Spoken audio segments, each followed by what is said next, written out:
please, I think I have most of them. If you haven't sent yours down yet, please do that. So then that's one less thing we don't have to worry about them. And I can do some signing while Representative McDonald introduces her intern, which is a lovely tradition we have here at the House. I'd like to introduce, stand up, my intern. Her name is Melanie Schwartz, and she is an elementary education major from Overland Park, but she goes to school at the University of Wisconsin. So, yay. She said she's like really excited about the Education Funding Task Force, so glad she's here.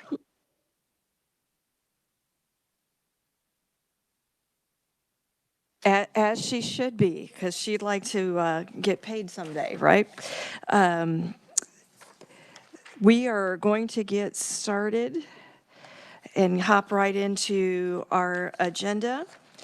And first up, we are going to have an overview of current outcomes and results, and that is going to be brought to us by Jenny and Matthew. I'm just going to let you two go ahead and control your own microphone and switch out when you need to. And would you guys prefer to take questions as they come or at the end? Or on kind of common sense breaks? Thank you, Madam Chair. Jennifer Light, KLRD. I am happy to, if it looks like that people have lots of questions, pause at any point when we're talking. You're going to get me for a little bit, and then Matthew's going to talk a little bit more in depth on some of the later sheets. And so just so that we cover the people who are standing at the podium, I'll make sure that if we have questions that are on the topics that I'm covering, we get that before we move on to Matthew standing up here. And then, of course, if you think of something later, I'm happy to go ahead and come back up and talk about whatever, or Matthew can answer it. We'll play tag team on the answering side, too. So, welcome back, everybody.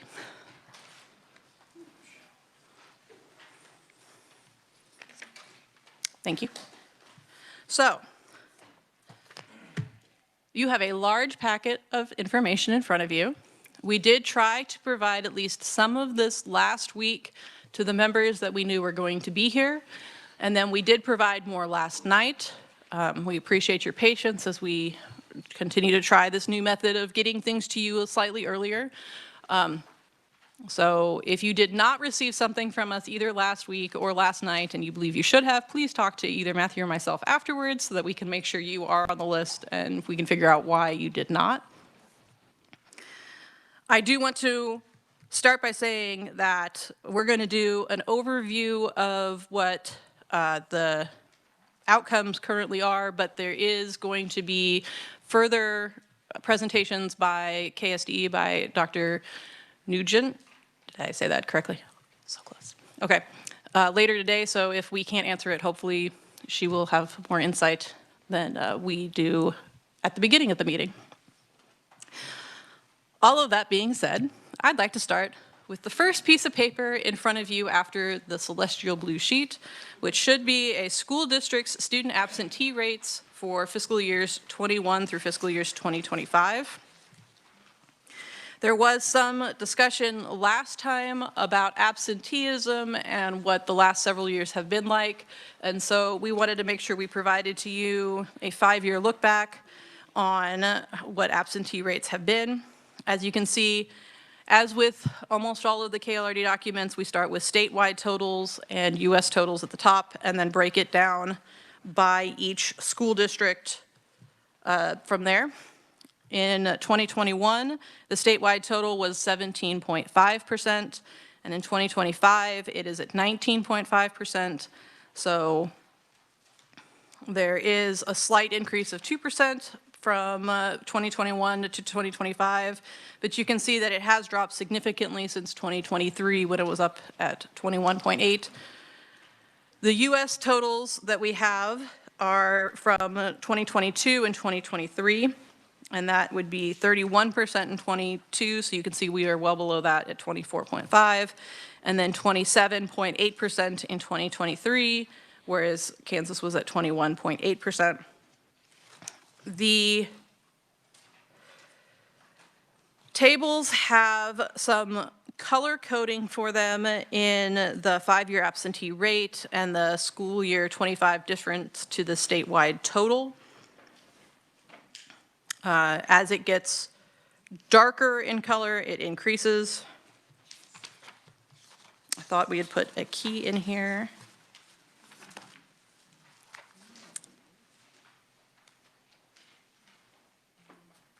I don't see the key, so I'm going to look to my table to make sure that that key is correct as to how this is working.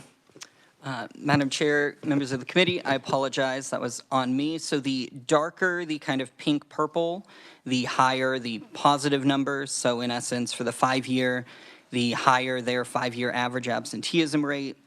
The brighter or darker the yellow is kind of towards the lower or the negative side. It was just an attempt to kind of put in a gradient and see if that was helpful at just kind of drawing to, so basically the darker and more vibrant the color on either spectrum, the further from, either the further from 0 or kind of the further from the average either of them would go in that spectrum. Does anybody have Representative McDonald? Thank you, Madam Chair. On the back, it's cut off when we're trying to read the footnotes. I didn't know if there was much more to that sentence.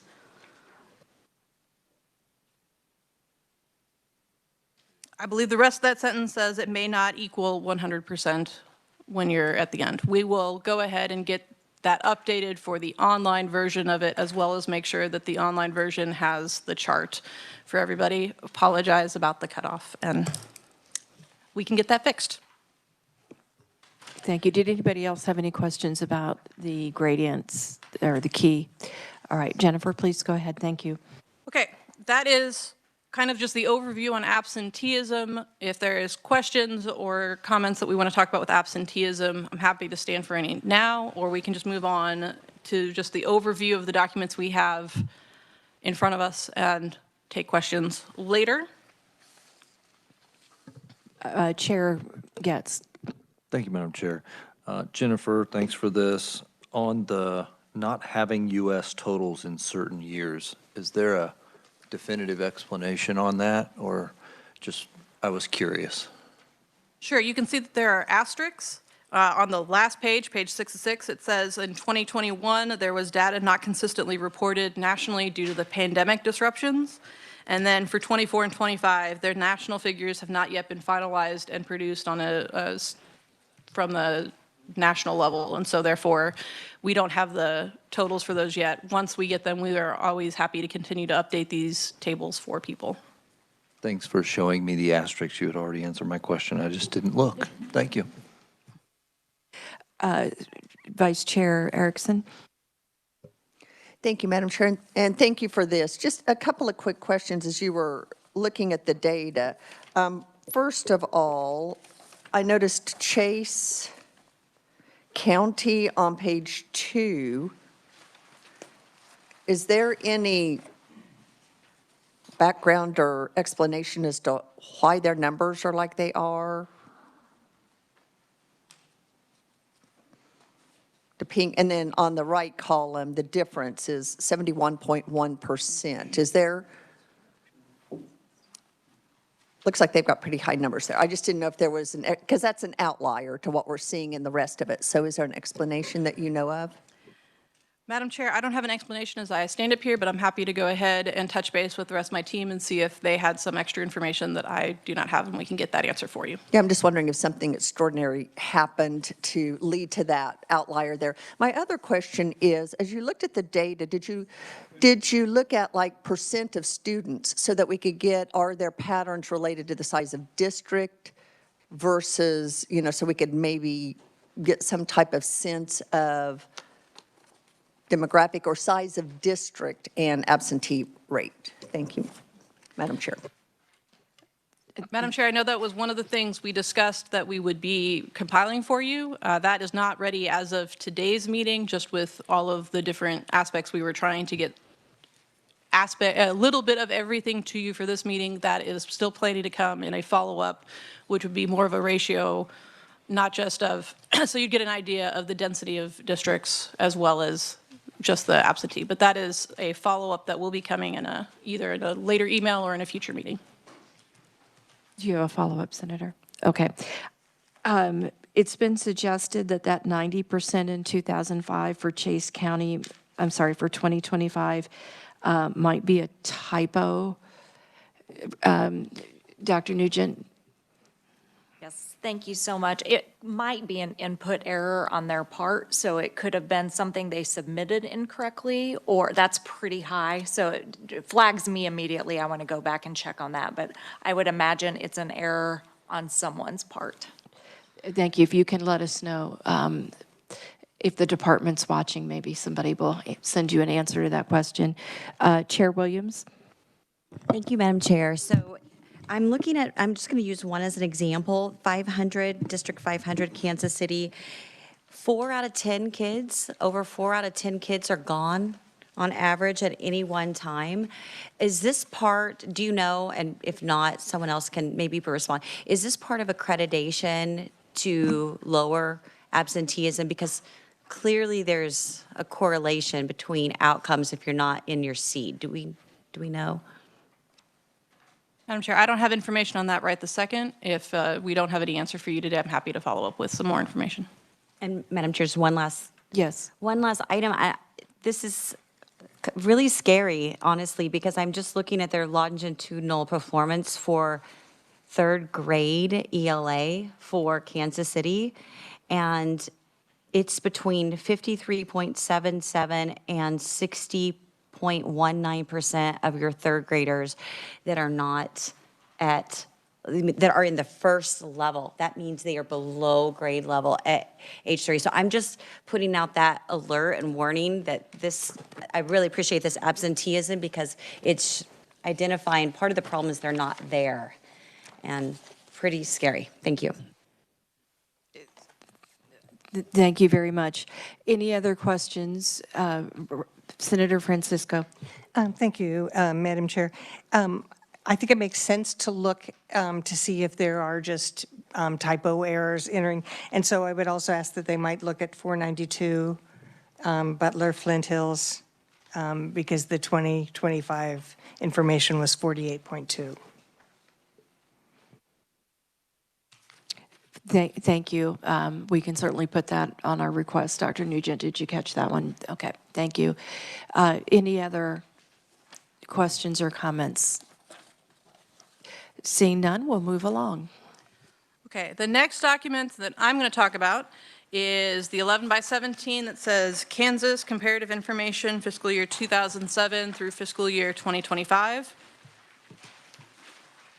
Just as a refresher, because we've hit summer break, when we say fiscal year, we also mean school year that ends in that. So that would be school year 2006-2007 to school year 2024 to 2025 is what this data is that we're looking at.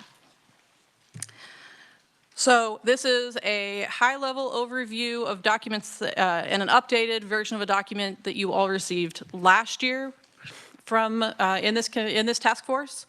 We did provide a little bit more of a breakout as per the discussions that you've been having about outcomes. On the first page with everything that has got the blue outcomes, these are outcomes that are currently being tracked by KSDE that have been discussed within this task force at some point within the last year. So we do have the Kansas, the NAEP scores, which go every other year. And then I would remind you that in 2021, they were not given due to the COVID pandemic. And so they restarted in 22. So you will see a 2-year gap between 19 and 22. That is just the way that the test information happened due to the pandemic. We also provided the Kansas State assessments for ELA and math. There was, from the information we pulled from KSD's Data Central. As we have discussed before, the assessments have changed over the last 20 years. And so the way that it was reported up through 2013 is by an average, and then starting in 2015, we broke it out into the levels 2, 3, and 4, and levels 3 and 4. As the discussions have been about those two different breaking points for the levels in the state assessments. We did also call out that 2020, there was COVID and the testing didn't occur. So there are no numbers or percentages for those years. After the state assessments, you can see that the ACT scores we have going all the way back to 2007. We have the Kansas average composite score. In 2007, it was 21.9, and then in 2025, it was 19.1. The information for the ACT scores comes both from KSDE's Data Central back to a certain date, I believe it's 2016, and then comes directly from the ACT state profiles that they have for the previous years. You can see at the bottom of that section how Kansas compares to the national average composite score. So again, in 2007, Kansas had an average composite score of 21.9, and the national average was 21.2. So Kansas was above the national average. And then in 2025, the Kansas average composite score was 19.1, and the national average composite was 19.4, so slightly below the national composite. For the SAT scores, up through, so from 2005 through 2015 or 16, the SAT scores were done in a 2400 and not a 1600. The SAT scores for that time frame are not currently available on the public side of the SAT, but they are available upon request, and so we have requested that information from the SAT body, but we have not received it back yet. Once we do, we will update the data in that section. But since 2017, we've been working off of the 1600 score again, and so we do have the scores for 17 through 25. You can see that the Kansas average total score in 25 was 1238, and then the national average was 1029. And as you can see in the estimated percentage of graduates tested, you can see that it's a significantly smaller portion of students who are taking the SAT, anywhere between 2% and 4% since 2017, as opposed to between 70 and 70 or an 82% over the course of that same time for the ACT. The graduation rates, we have broken out by free lunch, reduced price lunch, special education, and English language learner. And we have the total graduation rates going back to 2007. Again, just for timing purposes and discussions with the KSDE and our own internal discussions, we do not have. We will come back with the information for free lunch, reduced price, special ed, and ELL for 2007 through 2009. And then the other thing I would note here is that in 25, you can see that we have combined the free lunch and reduced price lunch into one section that says 86.3%. That's because that's when you break it out on the KSD website, those are combined. We will work with KSD to get those broken out for you in a future update, but we did want to provide something that would give you an idea of where free and reduced lunch was. So I just want to note that 25 is combined free and reduced lunch, not broken out for that reason. Not because they won't have the information, just because of the timing.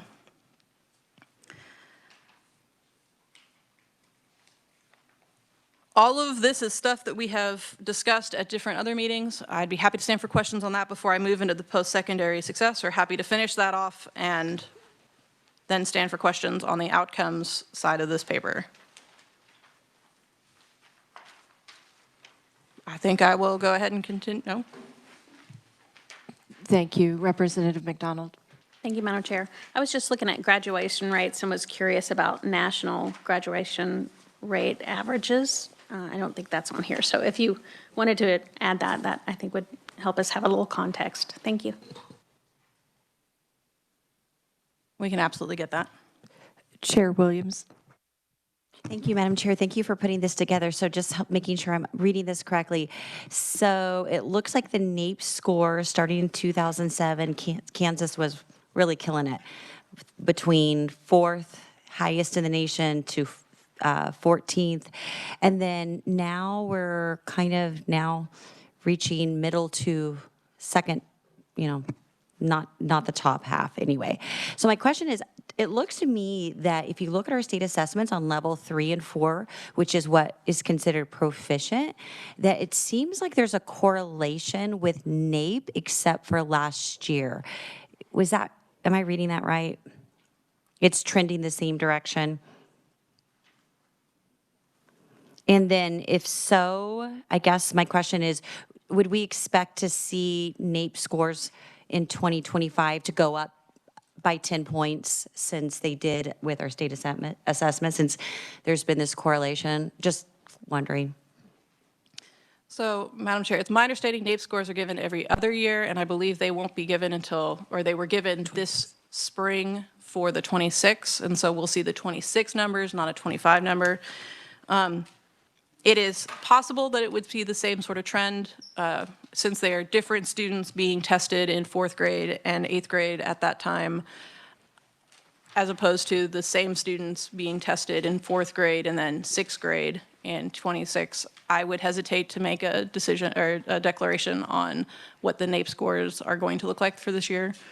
But I would agree that if you look at the trend lines for percentages for the levels, it does seem to be going in the same direction as the NAEP scores overall.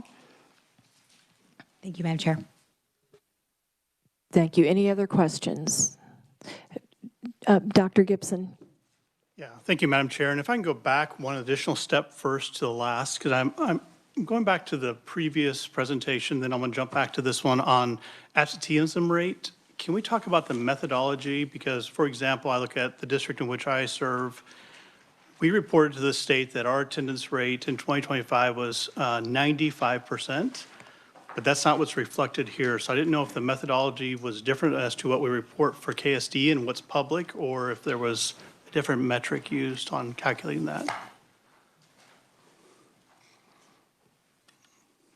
Dr. Jeitz, I think, and please correct my pronunciation. It's going to take me a minute to get it. You can just call me Dean Representative, but it is Dean Zeitz. Thank you. So my understanding is, and based on the data that's on that sheet, Dr. Gibson, this appears to be our chronic absenteeism rates, not just absenteeism rates. And so that I was double checking our figures, and they do match up with chronic absenteeism. So this would be a measure not of the percentage of time that students are actually in the classroom, but rather the percentage of students who have missed 10% or more of the entire year, which equates to about 10, 18 days, depending on the district, right? So that's why it does not mean that they've actually missed 40% of their time in education if they have a chronic absenteeism rate of 40%. Director Rooker. Thank you, Madam Chair. Just to make sure I'm hearing and processing that right, of the 5% that you're reporting in your numbers, whatever the percent on this paper is, that, let's say it's 42% of the 5% are chronically absent. Is that how to interpret this chart versus the methodology behind it? Dr. Zeitz. And it's not doctor. Okay. I appreciate it, but no, I'm not doctor. No. So yes, the sheet that we have in front of us, again, the numbers align with what we have for our chronic absenteeism. So that's what it appears to be. And so all that tells us is for, I'll just select that first district there, Neosho, right? 101. All that tells us is that 19.9% of their, or 19.5% of their students in 2025 were in the seat for, they missed 10% or more of the total time they could have been in the seat. It doesn't tell us like if they only missed 10 days or if they missed 20 or 30 days. It's just that they missed 10 days or more, or 10% or more rather. So that's different from days in attendance where if you are reporting a measure of how many days out of the entire membership in the district the kiddo is actually in attendance. So if a kiddo, missed 10 days, they might be chronically absent, but they still might have over 90% attendance, right? And Dr. Gibson or Dr. Newishorner could speak more probably to that. I have a couple of follow-up questions, and I don't know if you want to answer them or if Board Member Porter wants to answer them. When the accreditation process happens, does absenteeism get considered on whether to accredit or not to accredit?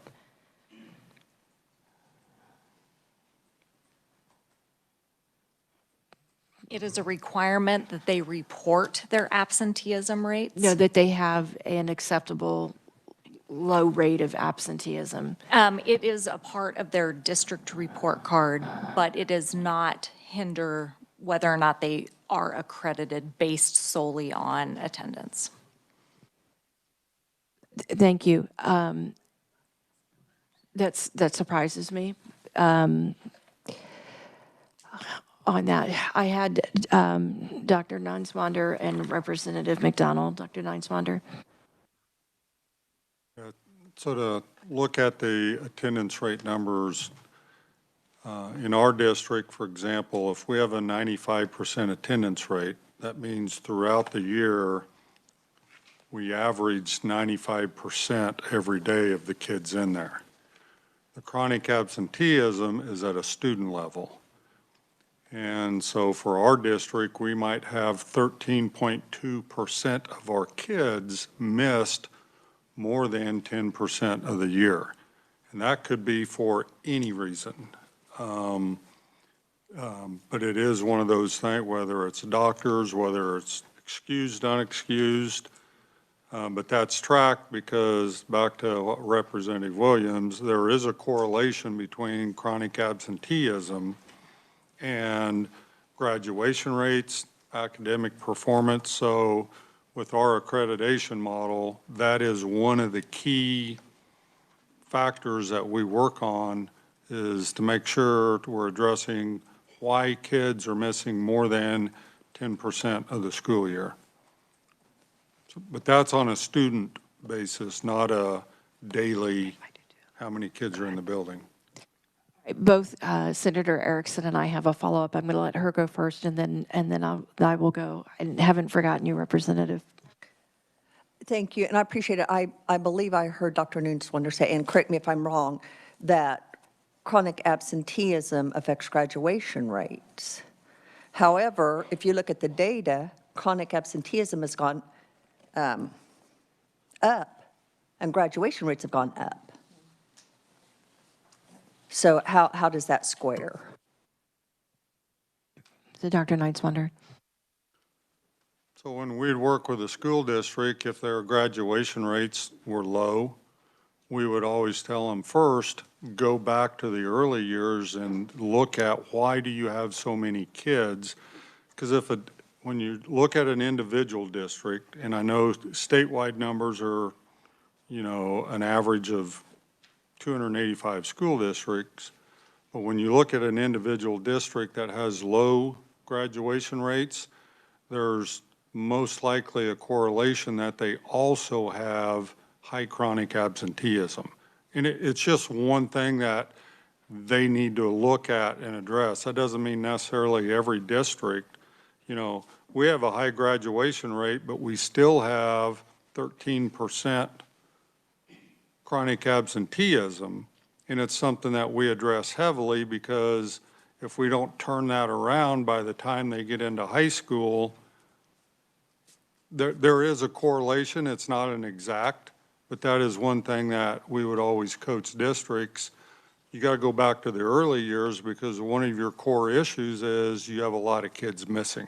It affects academics, it affects behavior, it affects so many things. So chronic absenteeism is a critical number for districts to look at.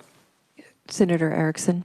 Thank you, and I agree, but when you look at the data, statewide, I mean, I'm looking at this chart and I'm looking at the absentee, and the only thing going up is graduation rate. And I know we have a lot of discussion about this at that table, but it begs the question, because I agree, chronic absenteeism, kids fail. But that's not reflected in our graduation data. So again, I'm just wondering, when you look at the data and you see every measure go down in graduation, even our post-secondary success is going down, but graduation rate's going up. I mean, I just think it begs the question that we need to clearly define what do each of those indicators truly mean in the context of the entire conversation. Thank you, Madam Chair. I think Dr. Neinswander wanted to respond. Well, it might be worth looking at it a little differently, and this is just, I try not to make up numbers, but I'm just kind of going off, about 75% of our Kansas students are in 20 districts. So if we looked at those 20 districts, most of them are suburban. So if you look at the largest population, I'm not asking for you to do more work, but the districts that have the highest population of kids may have, I mean, you'll have outliers. You've got Kansas City with the highest risk factors of any district in the state, and just to the south is Blue Valley that has the low, but those urban districts have a lot of number of students, and they can really affect statewide averages, where if you're looking at an individual district, I would say as an individual district, if you have high chronic absenteeism, look at their graduation rates. But it might be worth because a lot of times when we looked at different data, we had to look at the largest 20 because that's where 75 to 80% of the 46,000 kids are. And when you look at individuals, yeah, they may have high, but when you feed them into the statewide totals, it kind of washes out. So it might be worth looking at the largest 20. I just think another way of looking at it. So, and I think the converse of what you're saying is also true, though, that when it turns to average attendance, if you're a small district and you don't have a lot of kids, each child that's missing is a higher percentage. But so it is a complex issue. But Director Rucker wants to weigh in on this particular line of conversation. And before I go there, I want to ask what I was going to ask, and then we'll go to Representative McDonald. So don't parents get a letter that says if your child's not attending, they're not going to get promoted? Is that correct? It doesn't, the letters we send, we send one at 5 days, then we send one at 8 days, and then we send one at 10, but it's not necessarily because you might be academically, or you may, what typically happens when they get to a certain number, then we report them to the county for resources to give them supports as to what is causing your child, and they have to report to the county. And sometimes they don't like getting that letter, but it's trying to give them the supports to help them family-wise to get their kid back in. You can be chronically absent and still graduate if you have the grades. And 60% is acceptable for diploma. So I'm trying to paint a picture in my mind.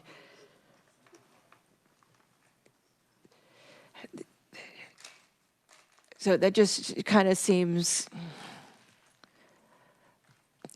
not right in a way with a generous graduation criteria. Do you use 60% for your district to promote kids? As long as you have 60% averages in all of your classes, you get promoted? Or do you do something different? I'm sorry for the background questions. I'm just trying to make sure that I'm understanding what you're telling me. So chronic absenteeism is an indicator that a kid is struggling. That doesn't mean that they're not academically or they're not doing what we need. We just work with the parents to say, if this continues, all research will show that your child is going to fall behind. And we would rather have them at the A, the B, the top. But if you're consistently year after year, you're going to struggle to get promoted. We do have some kids that don't get promoted because they didn't meet the requirements. But we have some that show up every day and struggle. We just know chronic missing school is a leading indicator that you're going to struggle to be successful. So our letters that go out is to let the parents know where they're at.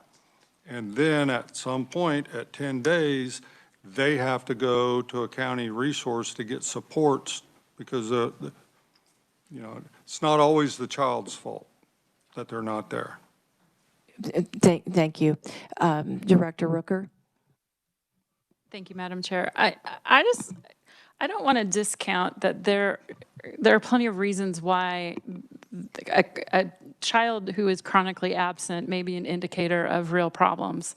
But I want to flip that around because my son has a chronic illness that it was not correctly diagnosed till it was spring of his 7th grade year.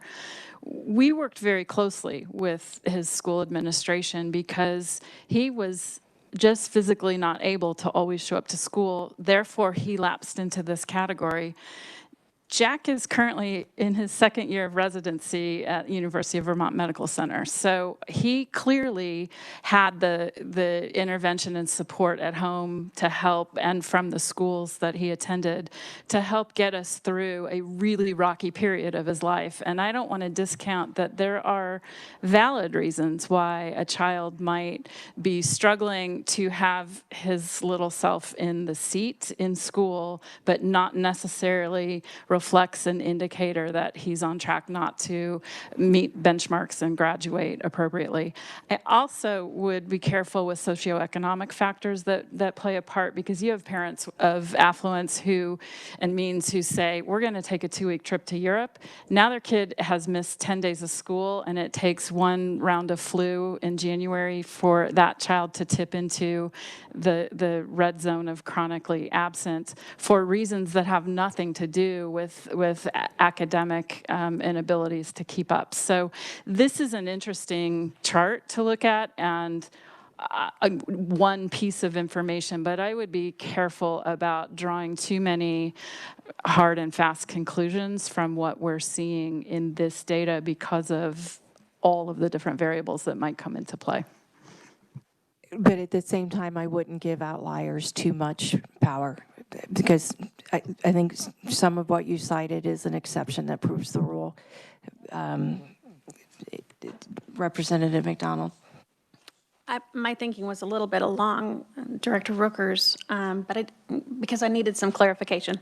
It is helpful to know that this is chronic absenteeism, not just absenteeism. That really changes the framework in my mind. But I have only ever lived in and worked in large districts. We have homebound programs that, whether it's a mental illness or a physical illness, there are, like she said, chronic reasons to have chronic absence. Does this chart include children who might be on homebound services? And also, how often do districts offer homebound services to kids who, need you to meet them where they are physically, but mentally they can, with some support, still be academically successful? Thank you. Jenny, do you know the answer to that, or would the department like to answer? I see Dr. Nugent shaking her head, so we'll call on her. A student, Representative McDonald, thanks for the question. A student who is on homebound services, then they are not considered absent because they are receiving supports. And if I could just ask the follow-up, Yes, you may. how common is it for a district to have homebound services? I know that's not anything in our weightings here, but is that offered universally or no? I believe boards set up individual policies on how to handle homebound services. Most offer for reasonable,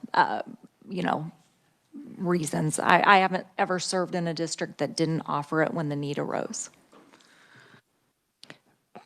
Thank you, because I think that would be kind of an ADA type of thing, even if it's temporary. So that the child who's sick at home and getting tutoring is not part of this statistic, which is helpful to know. Any other questions or comments? Mr. Zeitz? Just, excuse me, just one more clarification that kind of goes along with what Director Rooker has shared and others. For the chronic absenteeism, the way it's defined and the way it's collected, it explicitly includes both excused and unexcused. It's simply a measure of whether or not that kiddo is actually in attendance for greater than 50% of the day on any given day, regardless of whether they are going to a doctor's appointment or whether they are visiting a museum or participating in some other extracurricular activity. So it's even within our special education and title services team, we use this information as an indicator of when we see higher numbers, that causes us to pay more attention to ask follow-up questions of districts to help dig into it. But taken by itself, it doesn't paint a complete picture of what's actually going on. So you have to take it as one data point with the others. Thank you, and I think we're in charge of the data we collect, and it would be nice if we collected that both ways, because that would be much more meaningful for us. Representative Steele. Thank you, Madam Chair. Thank you for your explanation, and you bring up a good point about excused and unexcused. Is there a statewide standard of what counts as an unexcused versus an excused, or is that a district-wide definition? Mr. Zeitz, you looked like you wanted to answer that, or I can't, I'm not, okay, Dr. Nineswander. You and I don't have a clean line of vision to each other, but Dr. Nineswander, please go ahead. That excused and unexcused is a local decision, because I was a high school principal at a school district that, unless it was a doctor's note or it was something legit, if you went on the family trip, they did not count that as excused. The next district, very flexible. If the parent excused, they counted. So the excused and unexcused is really a local decision, which also, but with this number here, most of the letters we send, we already know why. And some of them, it's the parent's fault. Some of them, it is a legitimate health reason, but we're a rural district, so we know every parent, we know every kid. And sometimes, okay, by policy, we have to send you the letter, but we also know your child is dealing with a health issue. Are there supports? So. Representative Steele. Thank you, Madam Chair. Thank you. I think that also causes confusion and potentially can skew data one way or the other, because there's not a uniform, this is excused, this isn't excused. I understand local being different, rural, urban. I get that, but I think that plays into this as well. There's not a consistent, kind of like graduation rate and passing and moving on. What one district says is a 70, one district says is a 60. That's vastly different. Thank you. My thoughts are running along the same line of yours, because I can recall the bill that we heard, not this session, but last session, where parents who were requesting that if you're going to the state fair for 4-H type exhibitions where you are learning biology and in human animal, animal science, in those, they wanted that to count because you are covering standards, but it like Dr. Nineswander said, it can vary very much from district to district. So it sounds like this is a good topic to keep discussing. Any other questions? All right, seeing none. Dr. Gibson, you started us down this, and I think you said you had 2 questions. Would you like to go to your second question? Madam Chair, sorry for the bird walk, but I just started thinking about the data and it did not correlate, and I thought there might be a misunderstanding amongst the group. Yeah, I did have a secondary question, and I don't recall the exact year. So I'm looking at ACT, and now I'm looking at % of grads tested. At some point, the state and most districts signed on to provide that opportunity for every student. And I know there are exceptions to that rule, whether it be an IEP, a 504, or a parent opt-out. But that number doesn't seem to change much, and I'm a little confused about, there was a time that mainly students who were heading into a 4-year track would take the ACT by choice, and now it is we provide it as an option, sometimes twice in their high school experience in certain districts like my own.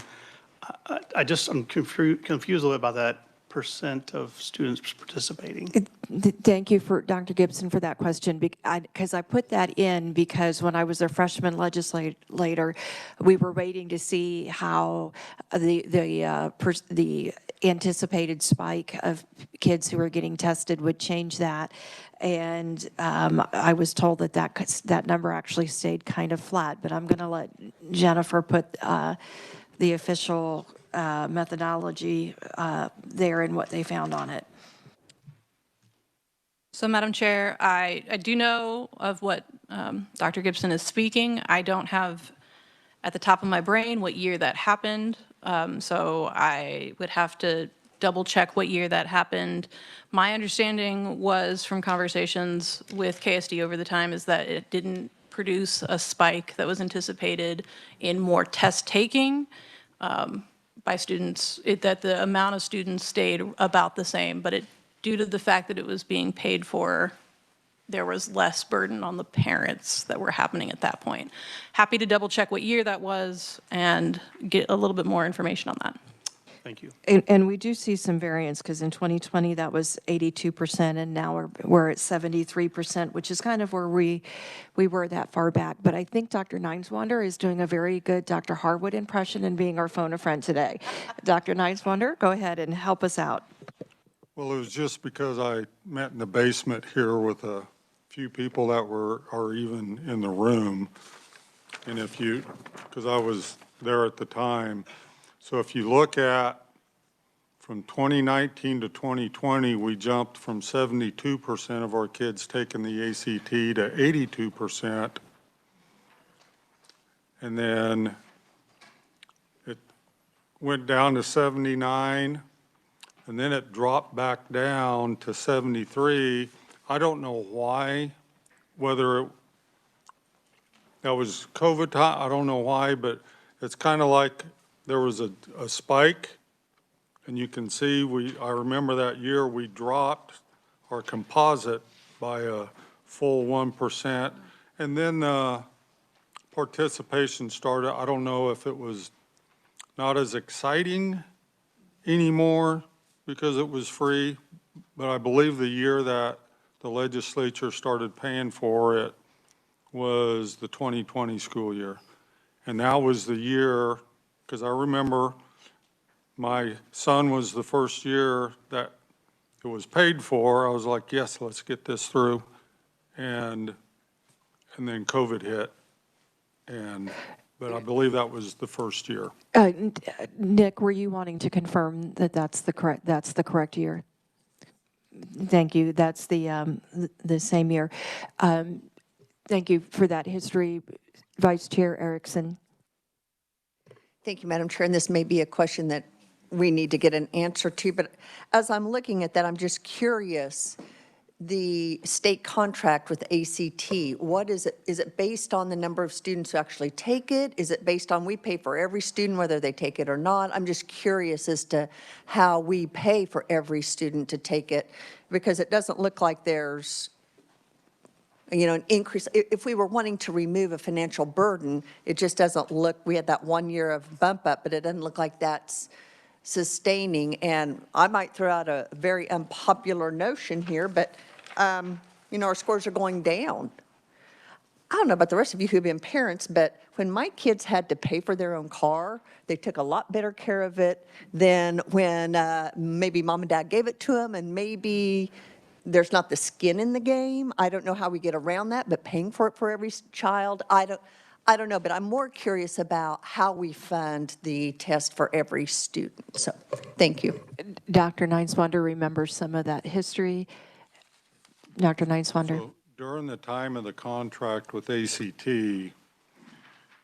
they looked at Kansas compared to our population, other states that take the ACT. So the contract was based off an estimate of what it would cost, but they only billed the state based off the number of kids that actually got it once for free. So it wasn't a flat amount, but that was 6 years ago. But at the time, signed a contract, but they'd only bill us. But that was nationwide, the number, I think the number of kids that took it started going down, because I remember ACT was concerned that there weren't that many kids through that time, and they were on a billable, not a contract amount. But that was 6 years ago. Thank you. Representative McDonald. I just remember during COVID, that was a time, like 2021, when universities stopped requiring ACT and started looking at other things too. So that is a change that has happened since we passed this bill to start paying for ACT scores. So that might be something that we look at in the future to save some money. Thank you. Any other questions on this topic? Vice Chair Erickson. Thank you, Madam Chair. I'm sorry, just along those lines, do we know how much approximately we pay for the ACT test? I'm just ballpark curious. So Nobody is remembering off the top of their head, but our I'd just be fantastic curious. research department Yeah. thinks they know where the answer is handy.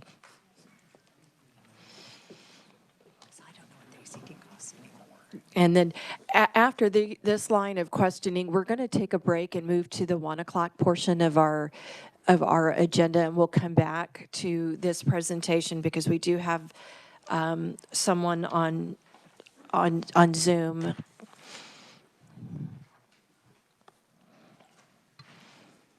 Jenny? Madam Chair, I do have that information, but in lieu of the fact that we have the person on Zoom, I would defer to answering the question about it until after that presentation, and then we would be happy to come back up and continue the discussion on the KLRD documents. Okay, thank you very, very much. Okay, so we are going to play hopscotch on our agenda today and jump down to 1 p.m., and that is the presentation on effective indicators of student success. Our guest is Marguerite Rosa, who is the Director of Edunomics Lab at Georgetown University. Hi, everyone. Just nod if you can hear me. Marguerite, could you wait just a second? Board Member Porter, I am so sorry, I did not see your hand. All right, well, thank you very much. Marguerite, go ahead. I was just going to say nod if you can hear me. Okay, great. All right. So I'm going to share my slides. Let's see if we can. And for those in the room looking for the slides, we don't have them currently, but we're in the process of getting them for you. I'll save you from digging around papers. Marguerite, go ahead. Yeah, I am now not a WebEx expert, trying to figure out how to do that.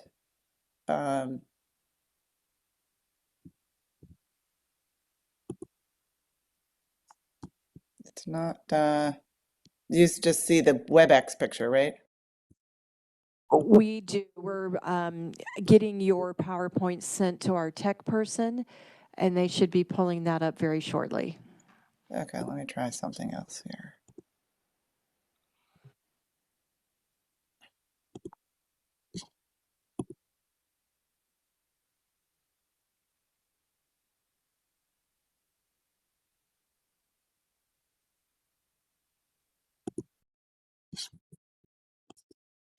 Mm.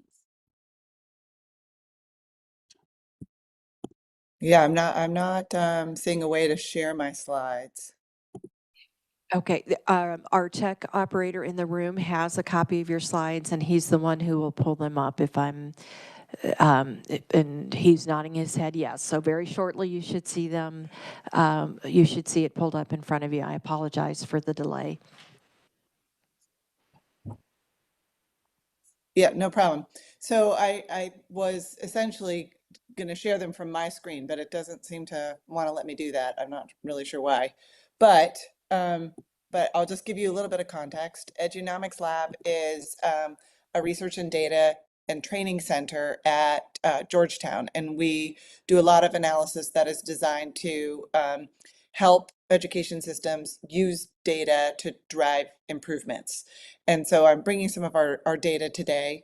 One of the questions I got is sort of what metrics matter to watch over time. And so we spend a lot of time thinking about that. Edunomics Lab isn't just about the outcomes, it's very much also about the money. We think about how to leverage the money to maximize outcomes for students. So if you jump to the next slide, what you can see. So somebody's going to be able to forward them, I'm hoping. Okay, great. There are some animations, so just listen carefully to when I say jump, and you'll we can make sure we head through it quickly.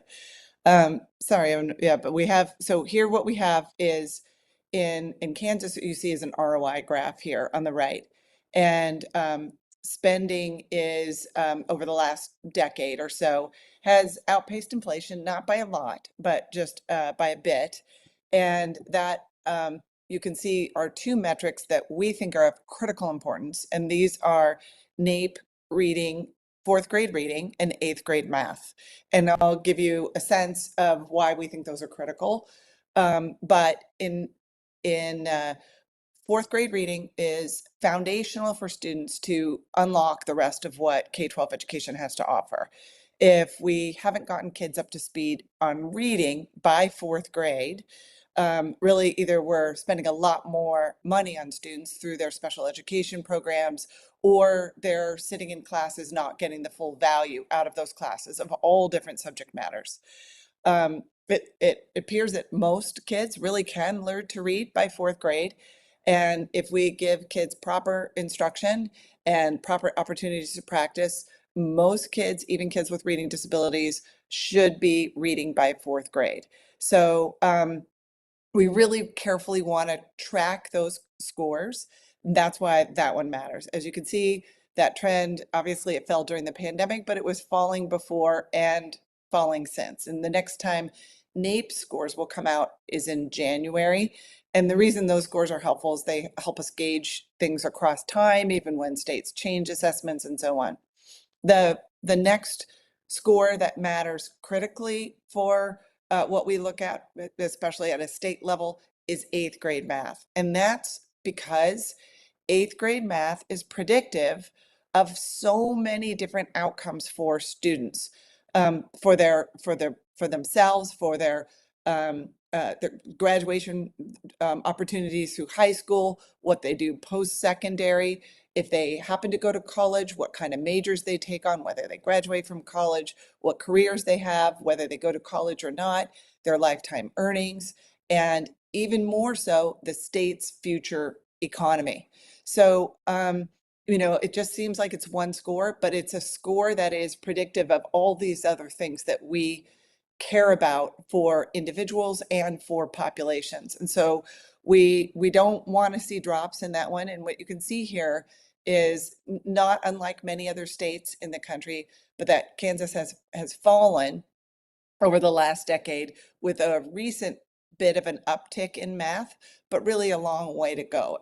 It puts students about a year and a half behind today's students where they were a decade ago. So, you know, that's why we pay attention to those. I'm okay with people stop with me with questions along the way, but you'll just have to cut me off because I may not be able to see a hand or anything else like that. Otherwise, I'm like the Energizer Bunny. I'll just keep going. Okay, in the next picture, what we have is a scatter plot. Hopefully we can advance to jump to the next one. Just keep going one more. There we go. Okay, so here what you see are Kansas districts, and it's not all the districts, only the ones with 25 to 50% low income. So these are similar-ish school districts.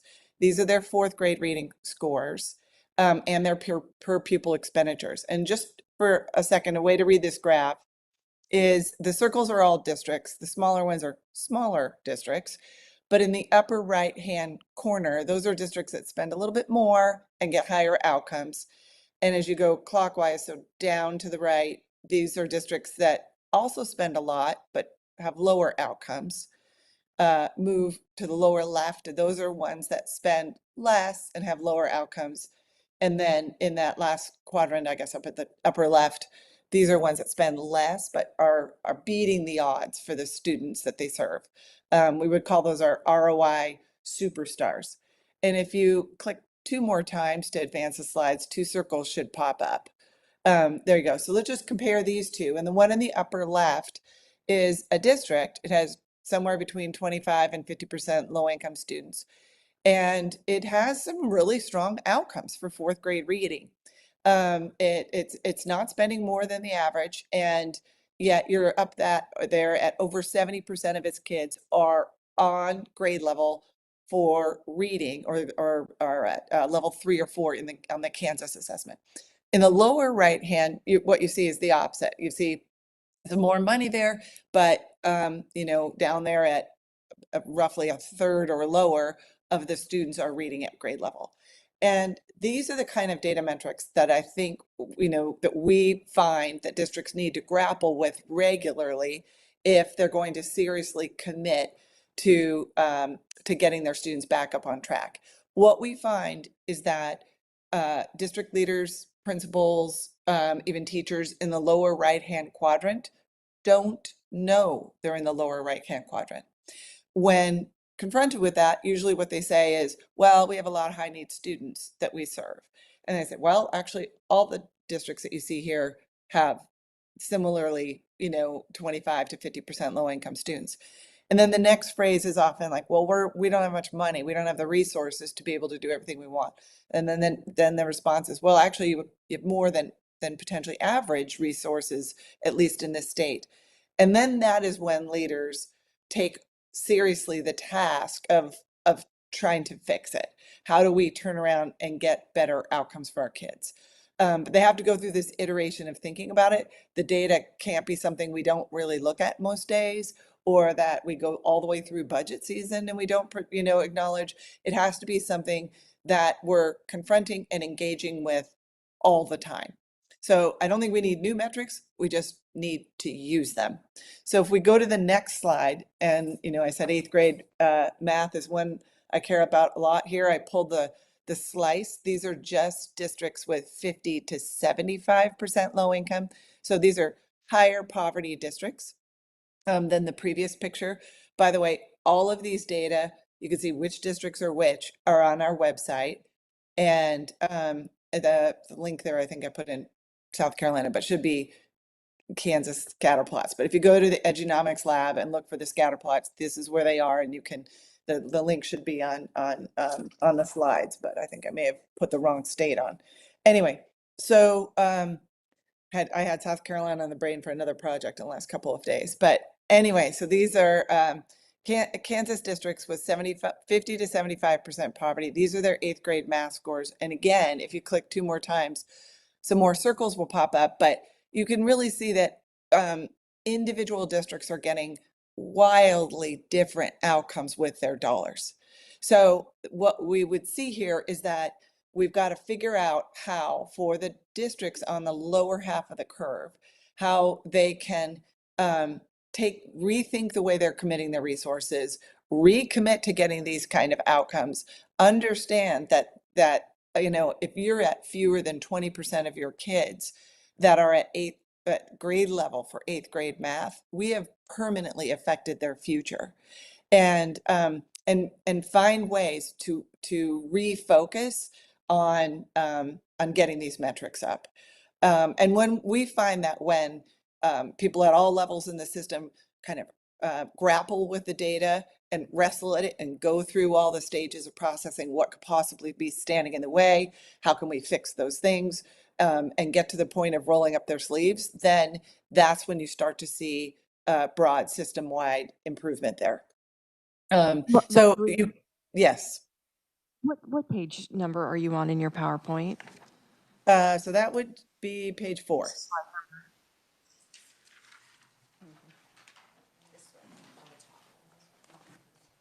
Does that make sense? Does that look right? Okay.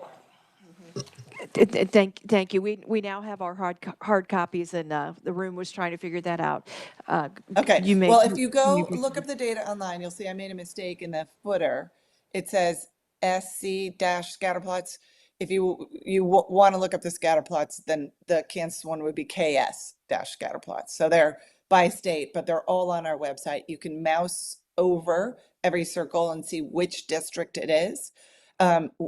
Kansas already has lots of districts that are beating the odds for its students and lots that are not. And part of what the work it takes for state to drive that kind of improvement is, going district by district, grappling with the data, bringing people together to say, what is it that that stands between us and getting these kinds of outcomes for our students? And let's roll up our sleeves and get it to work. And if it's that we don't have the right people in the classroom, if it means that we're not allocating our time properly with kids, if we're not focusing on these kinds of things enough, if we're not, giving kids enough strong opportunities to do math. There are districts that have done math classes 2 times a day. There are districts that put their strongest teachers to teach math because it matters so much, that will pay math teachers more so they can draw in some of the strongest math teachers and keep them there because they often have many other labor market opportunities, and so on. But part of this is being really honest with each other and with parents that these scores matter for your kids. And we're going to work with your kids to make sure that your kids have the same opportunities in life as other ones elsewhere in the state do. If we go to the next graph, I wanted to bring one other metric just because we have this one. This is the chronic absenteeism rate. So higher absenteeism, ignore the blue boxes there. I think these are probably not the best way to phrase that, but on the bottom is higher absenteeism. So those are lower outcomes, but it's actually absenteeism. And once again, if you click twice, you'll see 2 circles pop up, but you can see that otherwise similar districts get very different levels, have very different levels of chronic absenteeism, where the one on the bottom has a sort of more than a third of its students are chronically absent. That makes it very, very difficult for a school district to affect reading and math if the kids are not there, right? And if a third of your class is not there regularly, that disrupts learning for everybody, because it means that you constantly have kids in the room who weren't there yesterday or last week or whatever. And that makes it just excruciatingly hard for teachers to teach. So it's another measure we look at really, regularly to make absolutely sure that we're, setting kids up for success at schools. And we're seeing a lot of states work on this metric with weekly dashboards to show how how attendance is playing out by week, by school, with a leaderboard on ones that are beating the odds, and sort of doing by hook or crook, anything they can do to get the kids there, whether it's, chasing them down and doing all that kind of stuff. But it is a metric that obviously is a necessary precondition to do any of the other things we hope to do with kids. So these are, again, districts with similar levels of poverty, and sure, they may have other different things going on, but similar levels of poverty, and yet really different levels of success at getting kids to come to school.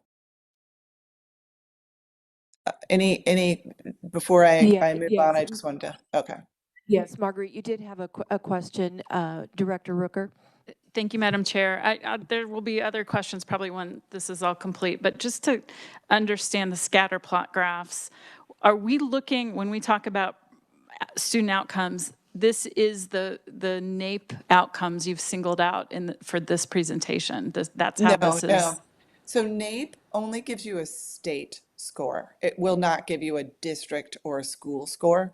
These are the Kansas measures for the Kansas For state. which, okay, so we're looking at 8th grade math outcomes. Yeah, and all you'll see students. It says, yeah, and on the left it says levels, percent at level 3 and 4. Okay, that is helpful context. Thank you. Yeah. So the NAEP, just because people do get confused about that one all the time, it's a federal assessment. No kid takes the whole test. In fact, most kids don't take any of the test. It goes around and does like all these different samples. Like this kid will take this section, that kid will take that section, and it samples across the state to get a measure for each state that is statistically reliable, but you don't get a score for each district. So it's really a sense of how is the state doing over time. Any others before I jump forward? No, you can continue. Okay, great. We'll move on to the next one. I want to put up a few other financial concerns right now because these will cloud how districts respond. And you could click again 2 more times here on this one for the rest of the stuff to pop up. Yeah. Okay. So states are projected to see a lot of enrollment declines in the next few years. And the reason I bring this up is that it can be very hard to keep districts' attention on math and reading scores when they feel that their district is financially sinking, and enrollment declines cause this sort of financial sinking problem. In fact, 65 Kansas districts saw over 5% enrollment decline since 2019. That's a lot. That would mean in most of those districts that they're feeling pretty significant budget gaps and often trying to figure out how do we, resize our schools, which employees do we let go, how do we afford to give people pay raises and so on. And the reason I say this is the backdrop of what's going on while we try to keep people's attention focused on math and reading. And those can feel to districts to be like competing demands. Like, how do we not lay off staff? How do we hold on to these people? I don't want to have pink slips out there. I don't want to upset my parents by getting rid of athletics, etc. And often math and reading fall down on the list of priorities when these other things are happening. So that's not to say that districts that are losing students shouldn't shrink. They should. But it means that while the system is doing this, that even more pressure needs to be at the, kind of at the top to make sure we're focusing on reading and math. And that in fact, as we're shrinking, we're trying to hold on to what is working and potentially shed what isn't working. And that again means going back and using these data, because if we don't use the data, we get a whole narrative in our head about what we need to protect, and that may not line up with what has actually been successful at getting kids to come to school, as making sure they're reading in their early grades and making sure they're on a steady progress to success by 8th grade math. So I felt like I couldn't come and talk about that without sort of bringing this up. And if you look at the next chart, on the next page, we'll jump to that one. You can see that, and you can click it one more time here. Part of what this is going to mean in Kansas, very likely, and that Kansas is not the only state that this is happening. Plenty of states are in the same boat because birth rates are down in this country, and they're declining, and so we will have fewer kindergartners and fewer second graders and so on for years to come. But that means that schools have a lot of employees right now and will likely have to shrink them. And the way to get to that success with kids isn't going to be focusing on quantity of staff.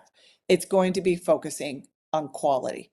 So it may mean that the next set of metrics that the state needs to come up with are which of our employees in our school districts are the ones knocking it out of the park for kids.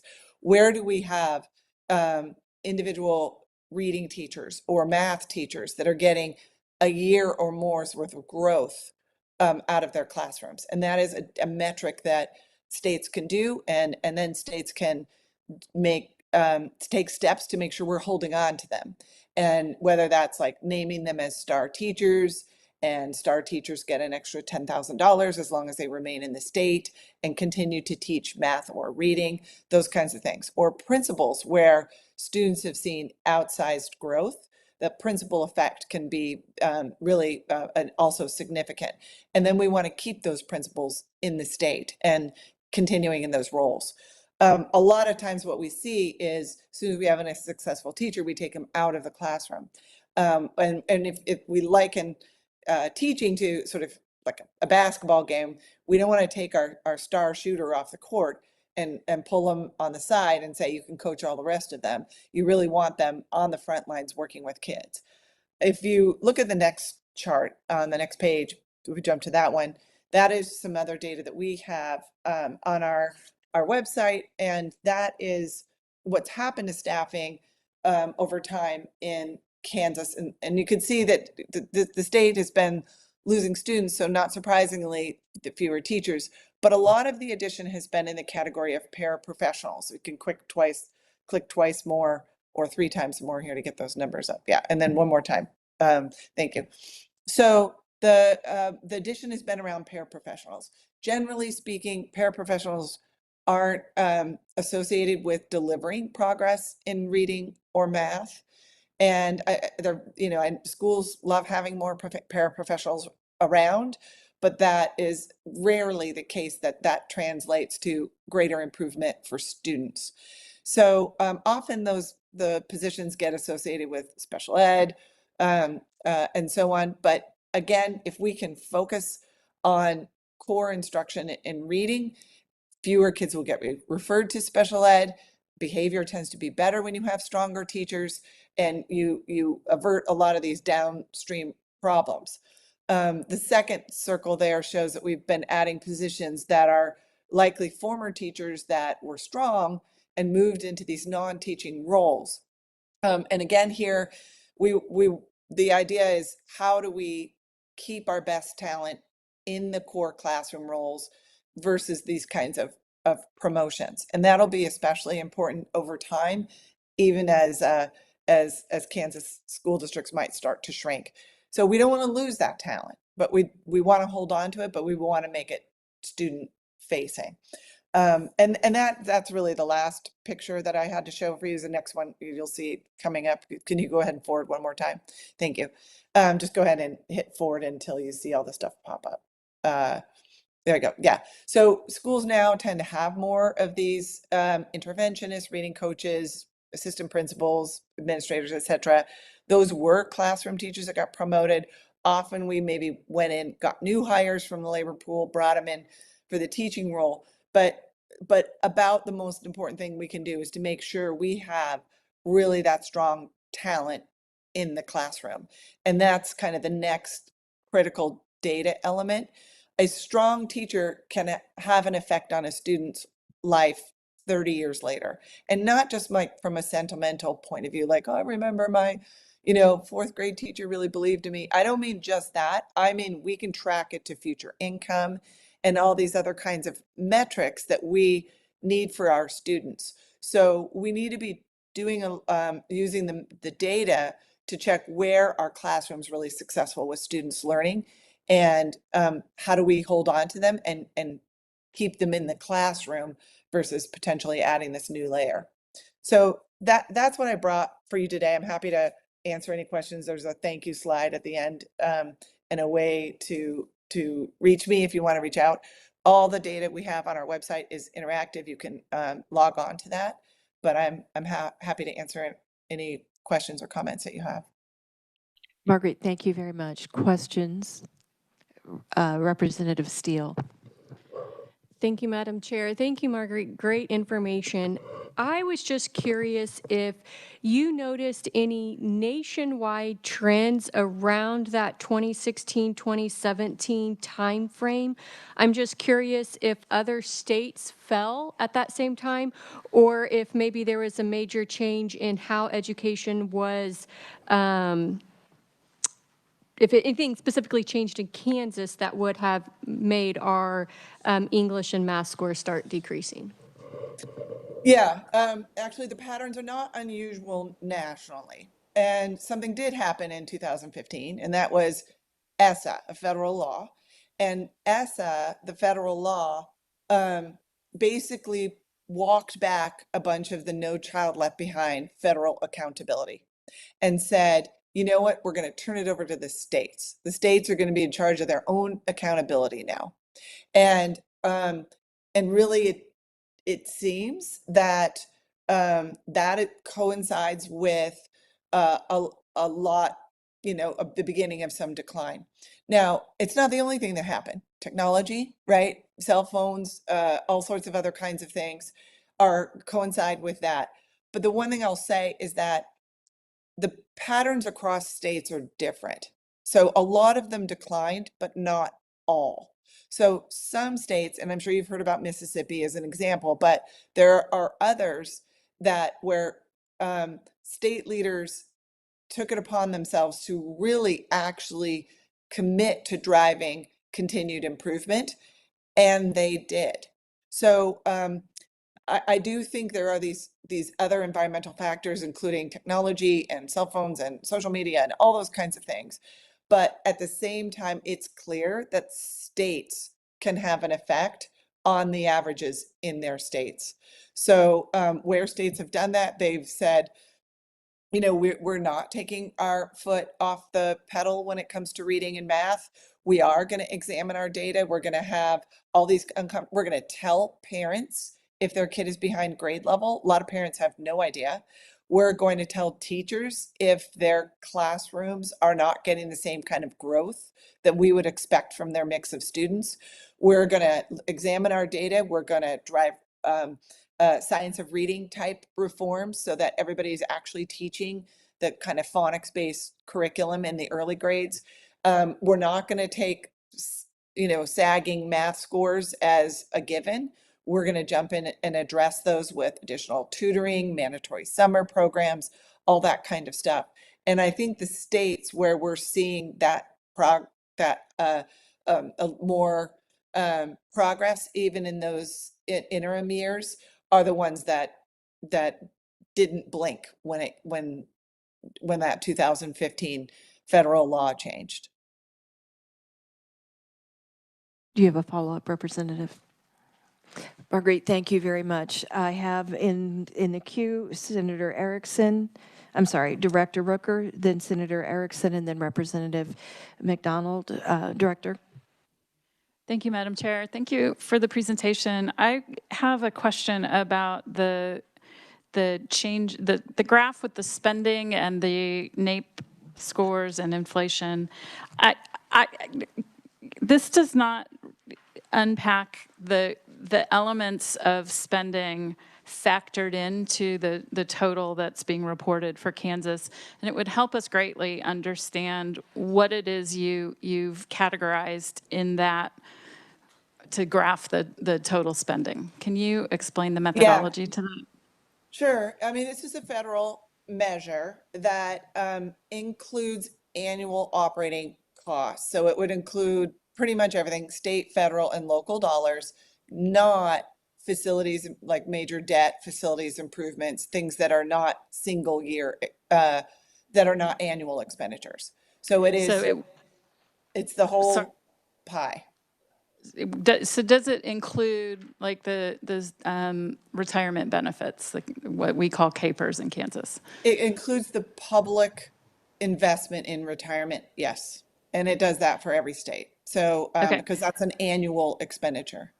It is. It does help explain an anomaly that I noticed. We froze funding for 2 years that appear to be increased years, but I know legislatively, we prioritized restoring funding into the retirement system. So we were escalating payments, a pretty large numbers of hundreds of millions of dollars at that time. And obviously school district employees would be counted in that. So that is real spending, but it just helps understand part of the increase. I'm also wondering if you account for the restoration of funding that happened over a 6-year period in Kansas based on the settlement of our legal case, the Gannon case. Any public funds that would be spent annually on public education would be included in there. And that's, like I said, it's a federal measure. It has federal definition to it, and districts all report their spending on that. So other states are in the same boat with kind of catching up on some of their pension stuff, and so theirs might be included too. If the pension money is not about teachers, then that would not be included, right? So if it's like for other state workers or higher education or something else like that, it would not be included. And the federal government doesn't always get the pension contribution calculation exactly right, but it does have a standard definition down to the district level that captures most of that. Thank you. I was just trying to understand why we don't see 3 flat years on the spending graph, because that is the reality of the school finance formula. Thank you. Flat years starting when?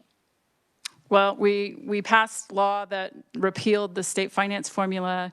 So that was the 2015 legislative cycle, and it froze funding at 2015 levels for 16 and 17.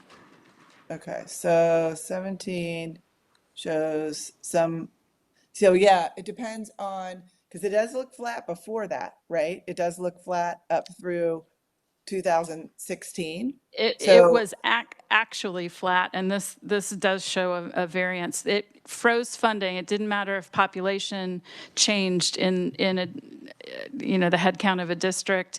Didn't matter if characteristics changed the weighting factors of the student population. Funding was frozen at 2015 levels for the subsequent 2 years. Yeah, 2 things. This is a per pupil measure. So if enrollment changed, even if you have flat funding, then your per pupil measure that's one factor in your per pupil. Secondly, this includes state, federal, and local money. So, whatever was happening out of local dollars, whatever was happening in federal, it's sort of all public funds in that measure. It's not just a state dollars. Thank you. Vice Chair Erickson. Thank you, Madam Chair. Thank you, Dr. Rose. Always good to see you, and thank you for being here and for this information. Just a quick question. I'm looking at the scatter plot. I went online for ELA students 24-25, and I found a couple of interesting tidbits comparing. So ELA, just a clarification, is English language arts, not bilingual ed kids. Okay, I just want to make sure. Yes. Okay, got it. Okay. All right. Thank you. So one of our elementary schools, and I filtered out for same size of school, elementary, and I compared 2 relatively similar districts. In one district, they spend $20,372 per pupil, 67% economic disadvantaged, and they're at 32% proficient. The other school, 302 students, they spend $13,883 per pupil, 70%, so higher economic disadvantaged population, and they're at 51% proficient. My question is, prior to your presentation, there was an education group here in Kansas that said, you do some good work, but it really doesn't apply to Kansas because it only matters if all schools have all the resources they need. In light of the information that I just shared, what would be your response to that line of thinking? Yeah, I don't know if I have quite the context to answer that. I think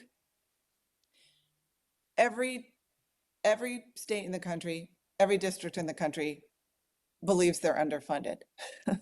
And if I operated a district, I'd argue that too, right? Because there's always more we could spend or do, and we live in a reality of scarce resources. So um, we don't necessarily always get what we want. And we still have this imperative to take whatever resources we have and leverage them to try to maximize the outcome for kids. And some years we might have more resources and some years we might not. And yet that imperative is the same, that we leverage whatever is available. We don't give up because we didn't get what we wanted this year, but we leverage whatever is available and we drive as much progress as we can get for the kids that are in our districts. And so my thing isn't that there's a static dollar amount, and once we get to that amount, then we can start doing great things. Our line of thinking, and it bears out in the data, that at any spending amount, we have some districts that are knocking it out of the park. We should learn from them and we should strive to be like them. And so more students can walk out the doors when they're 18 years old with the skills that they need to be successful in life. And so that's, I just think the urgency exists regardless of the spending level. There are states that spend less than Kansas. Kansas is not a particularly high spending state.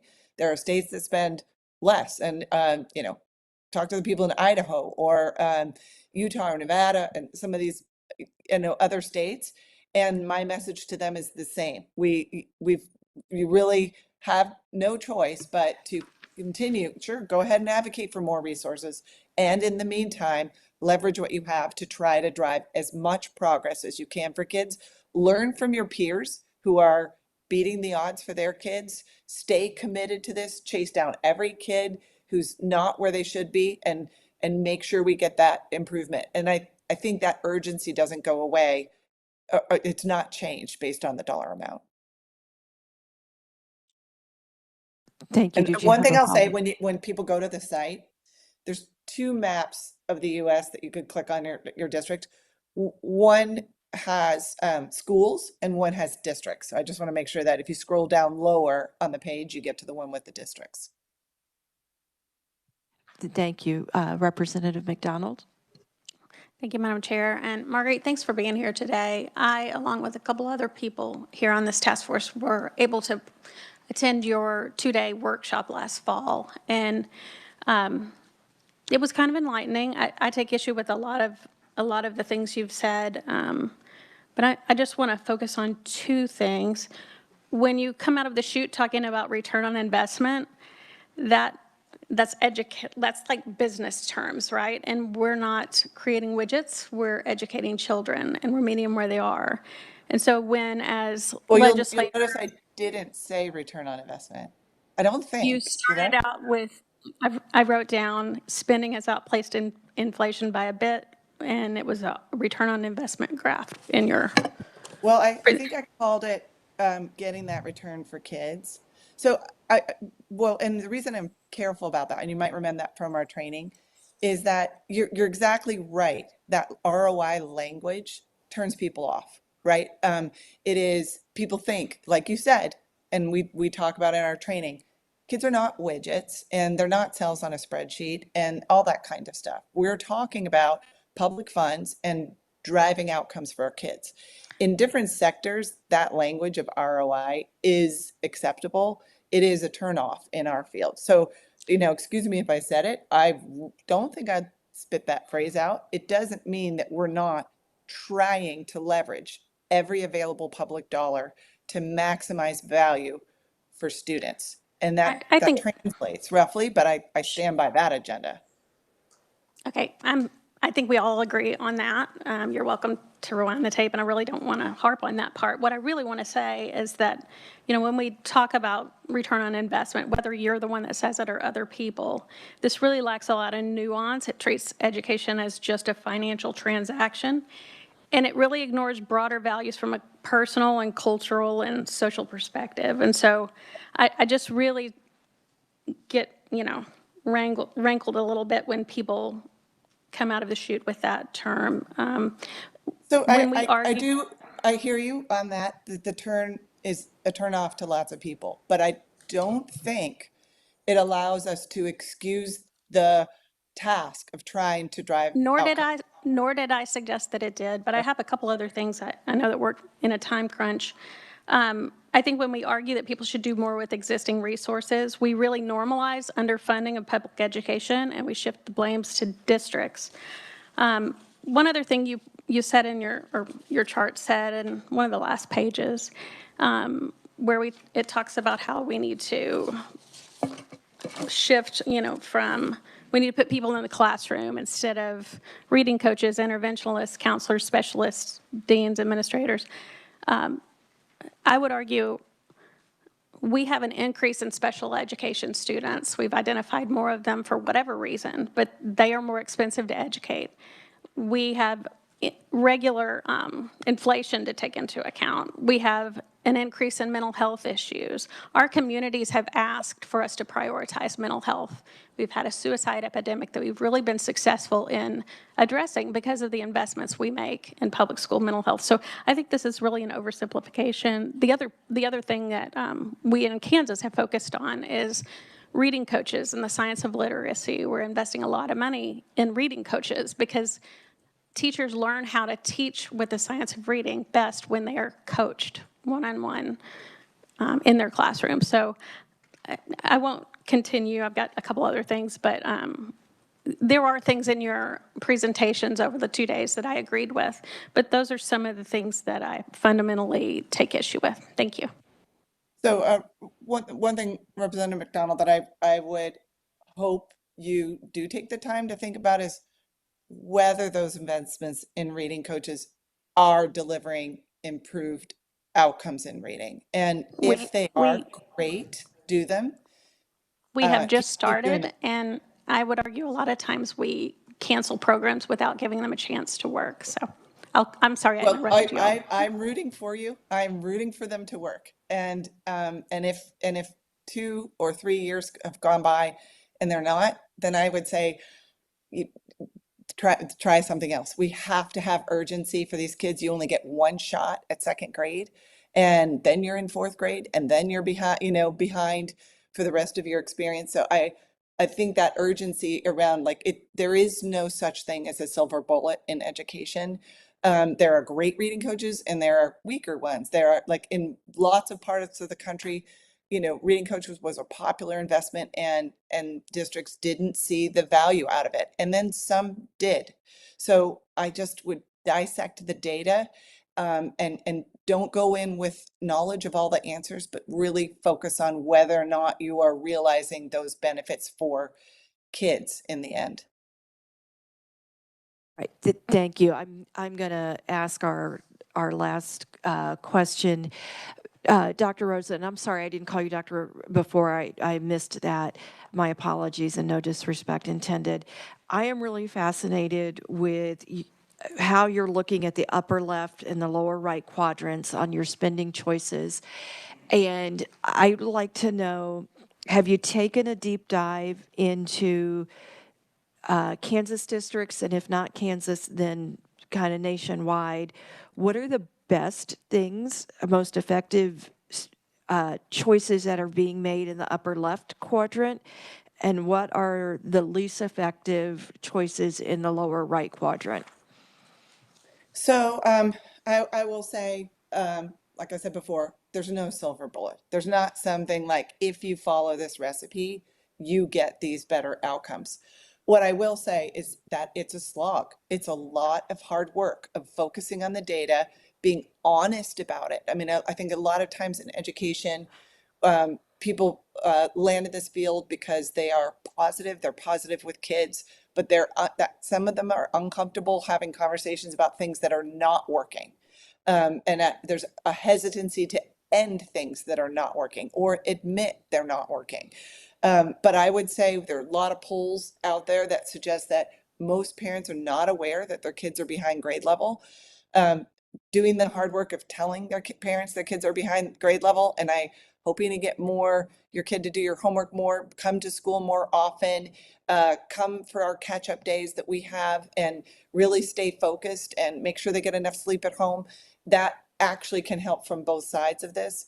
I would argue where we've seen school districts realize better outcomes, it is a continual focus on the data, honesty around that data, honesty with staff about what isn't and isn't working, honesty with parents about what isn't working, quality over quantity when anything we do. Like we have this tendency in schooling to say, you know, what we need is more staffing counts. And yet sometimes what we've done is dilute the talent that was in our employee base. So quality over quantity, and just urgency around trying to get those outcomes.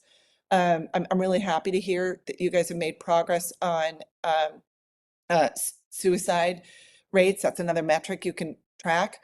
What I think gets worrisome is when districts say we're doing this in the name of something that we can't track whether there's progress, and some of the mental health stuff falls into that category.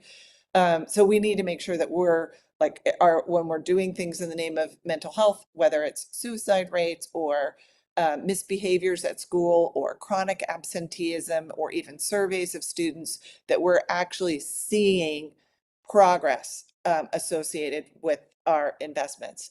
And where we hear districts that are getting outside improvement, it's because they have that mindset, as distasteful as it may to think about this as an economics equation, that where districts are seeing outsized growth for their students, it's because they are unrelenting and thinking about, I made this investment, I expect this outcome for my students.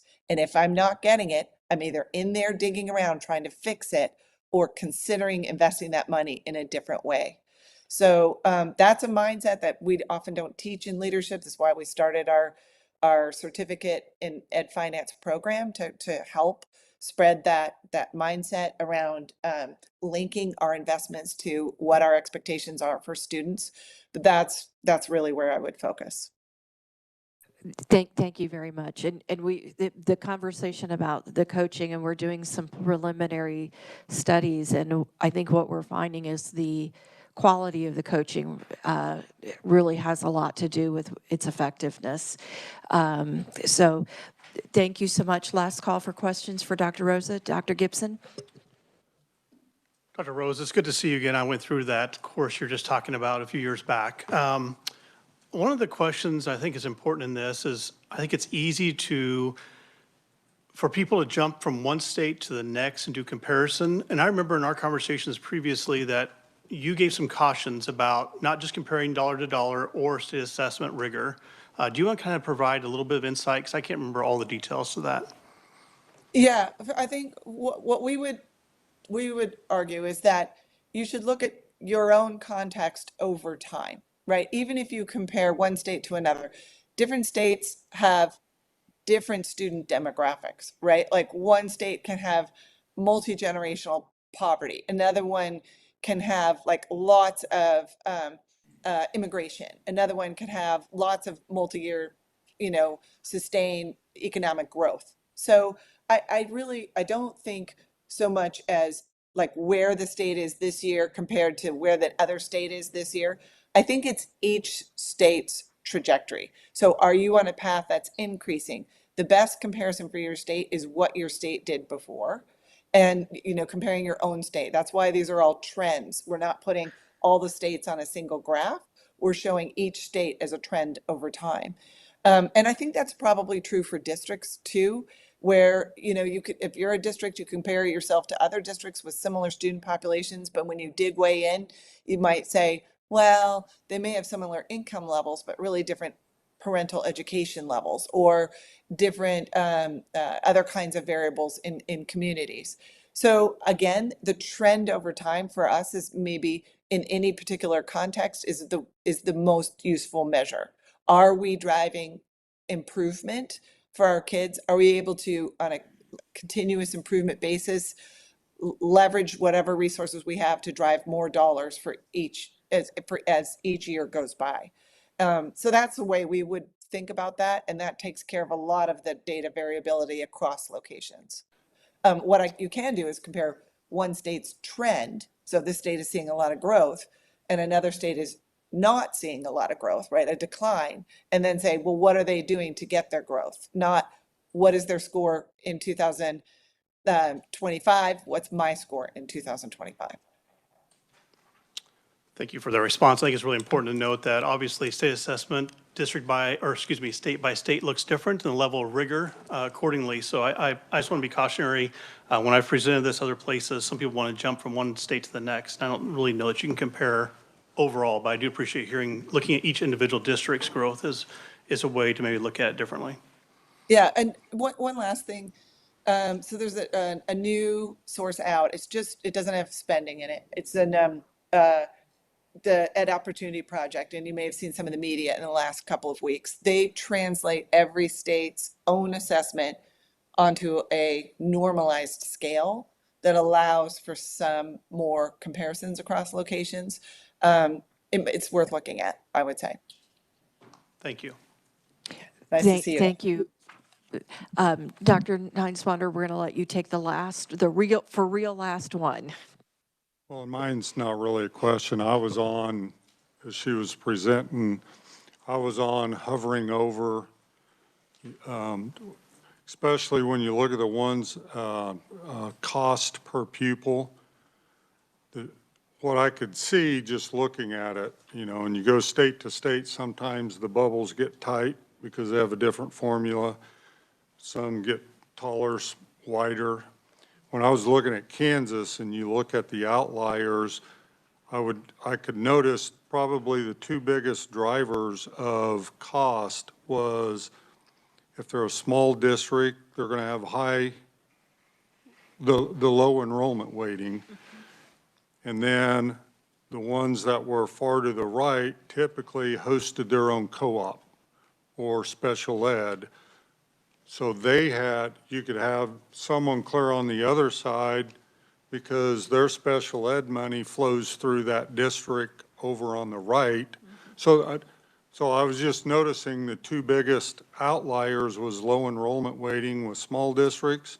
And then if a district either ran their own special ed or hosted a special ed co-op because they have all the other districts that are members, that money flowing through. So those were just when I looked at, when I was moving around, touching on bubbles, I was like very small with low enrollment weighting, or that district hosts the co-op.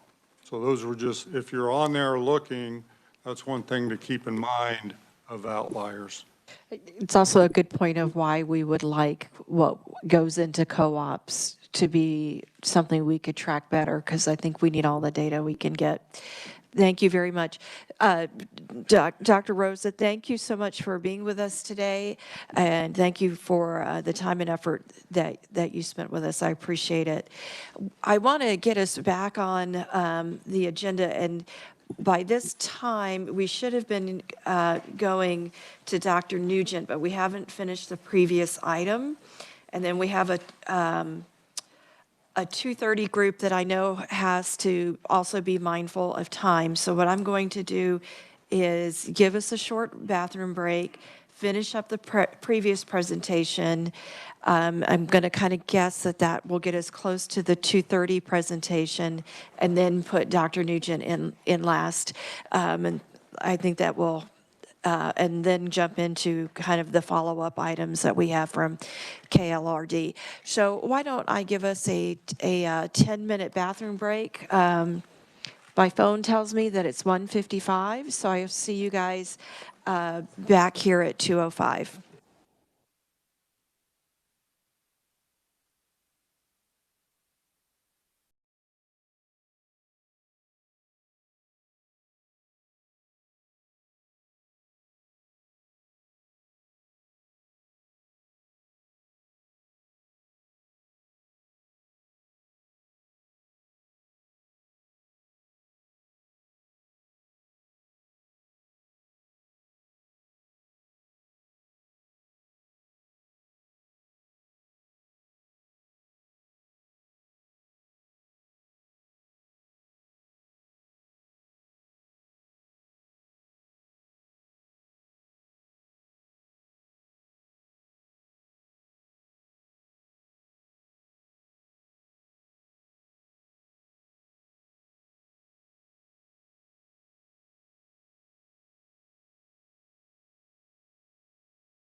So I just wanted to call your attention that one of the things that just appeared on your desk was the updated school district student chronic absenteeism rates from 2021 to 2025. And then Jenny, we're going to go back to you, and Board Member Porter was the first person in line, and hopefully he remembers his question. Member Porter, please go Madam ahead. Chair, not only do I remember our question, I've already asked Jennifer, and she's given me the answer, but I just have one comment. When we had the discussion about the ACT, I represent a lot of rural poverty. And I understand, I mean, everything needs to be reviewed, and everything needs to be taken seriously, but it is a barrier to many of the kids that I represent, many of the families I represent, and I'd just like to make sure that remains in consideration. Okay, thank you very much. I appreciate your comments. Any other questions? Jenny, we're going to go ahead and move along. Yes, Madam Chair, I have a couple of follow-up answers from the earlier portion, and I did want to touch 1 second on the chronic absenteeism document. Yes, we updated the title for you for chronic absenteeism. One of our eagle-eyed analysts also noticed that we had accidentally left the statewide total in the numbers below in 25. So as you can see in the updated version, the Erie-Galesburg is at 22.1%, so everything slid up a row, which may help with some of those confusions and concerns. We're still double checking to make sure there isn't a mistyping somewhere for some of the other ones, but just so you're aware, we did slide, there is a change in the 25 numbers. We also defined chronic on the paper. We fixed the footnote. And I believe that's all of the updates to this one that we included. Oh, and then there's a key up in the upper left-hand corner which talks about the yellow being low and the pink being high to kind of give you an idea on that. So just in the differences that we found in our document in that meantime. One of the other questions that was asked about the ACT right before we broke for the Edunomics presentation was how much money is spent on that. So $2.5 million SGF is budgeted for the pre-ACT, ACT, and work keys assessments. This is for 9th graders and juniors. We were saying it was, the comment was made it was for all students, and the answer is it's for all. The pre-ACT is for 9th graders, and it's for juniors for the ACT to do it one time. So if you take the ACT multiple times, it is my understanding that you would then pay for the second or however many more you do after that yourself. And so that answers the question of how much funding is going to that. That is for all three of those, the pre-ACT, the ACT, and then the work keys assessments is that $2.5 million. I can't break it out lower than that, but that gives you an idea of the funding. The other thing that was discussed is when did this go into effect? So fiscal year 2019 is when the ACT for the juniors went into effect. The 2019 legislature then added the pre-ACT to that grouping, and then in 21, the legislature added non-public schools to that group as well. So it is both public and non-public schools who can go have the ACT testing for the first time through the contract. The other one that the question was, or the comment was made that their universities are no longer requiring the ACTs. In 2021, KU, KSU, and Wichita State all made the ACT optional. So if you have a higher GPA, I believe it's 3.25, you do not need to take the ACT to apply to those schools. And so that was in 21. And all of those things are factors that could go into the percentages for the number of students taking the ACT. Thank you very much. I believe Representative McDonald had a question. Thank you, Madam Chair. Just for clarification, if someone's a junior, we will pay for their pre-ACT, or sorry, a 9th grader, we would pay for their pre-ACT pre-ACT. And then when they're a junior, we would also pay for their ACT That is correct. or work keys? Okay, thank you. Any other questions? Jennifer, why don't you go ahead and move on then? Sure thing. We are still on the blue side of the Kansas comparative 11 by 17. After the graduation rates, there is a section on post-secondary success. There is 2 different places this is reported. There is the KSDE 5-year average success rate and the 5-year average effectiveness rate. And so each of those are determined. So the success rate, a student must meet one of the 5 following outcomes within 2 years of a high school graduation. They must either earn an industrially recognized certification while in high school, they earn a post-secondary certificate, they earn a post-secondary degree, they enroll in post-secondary in both the first and second year following high school graduation, and then there is a outcome for students with disabilities who meet the district graduation requirements for a diploma but remained in school to receive transitional services deemed necessary by their IEP team. I believe KSD is going to talk more specifically about their average success rate and effectiveness rate when they do their presentation, but I'm happy to stand for general questions now on that.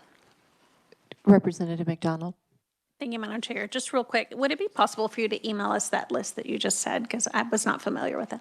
Absolutely. I believe it is on one of the documents you have in your packet in front of you from KSDE, which is Okay. why. But if it is not, I will make sure you all receive that list. Thank you so much.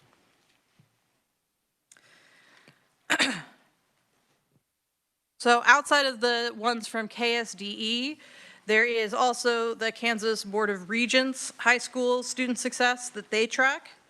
And so that is, that information we pulled off of the Kansas Higher Education Statistics webpage on the KBOR website. And so this is specifically for students who took CTE during high school. And so when you look at these high school student success rates after 2 years or after 5 years, this is not of the total student graduating class. It is only for the students who had taken some version of CTE during high school. And then the success is completed if they've completed or they're retained in college after the 2 years or the 5 years.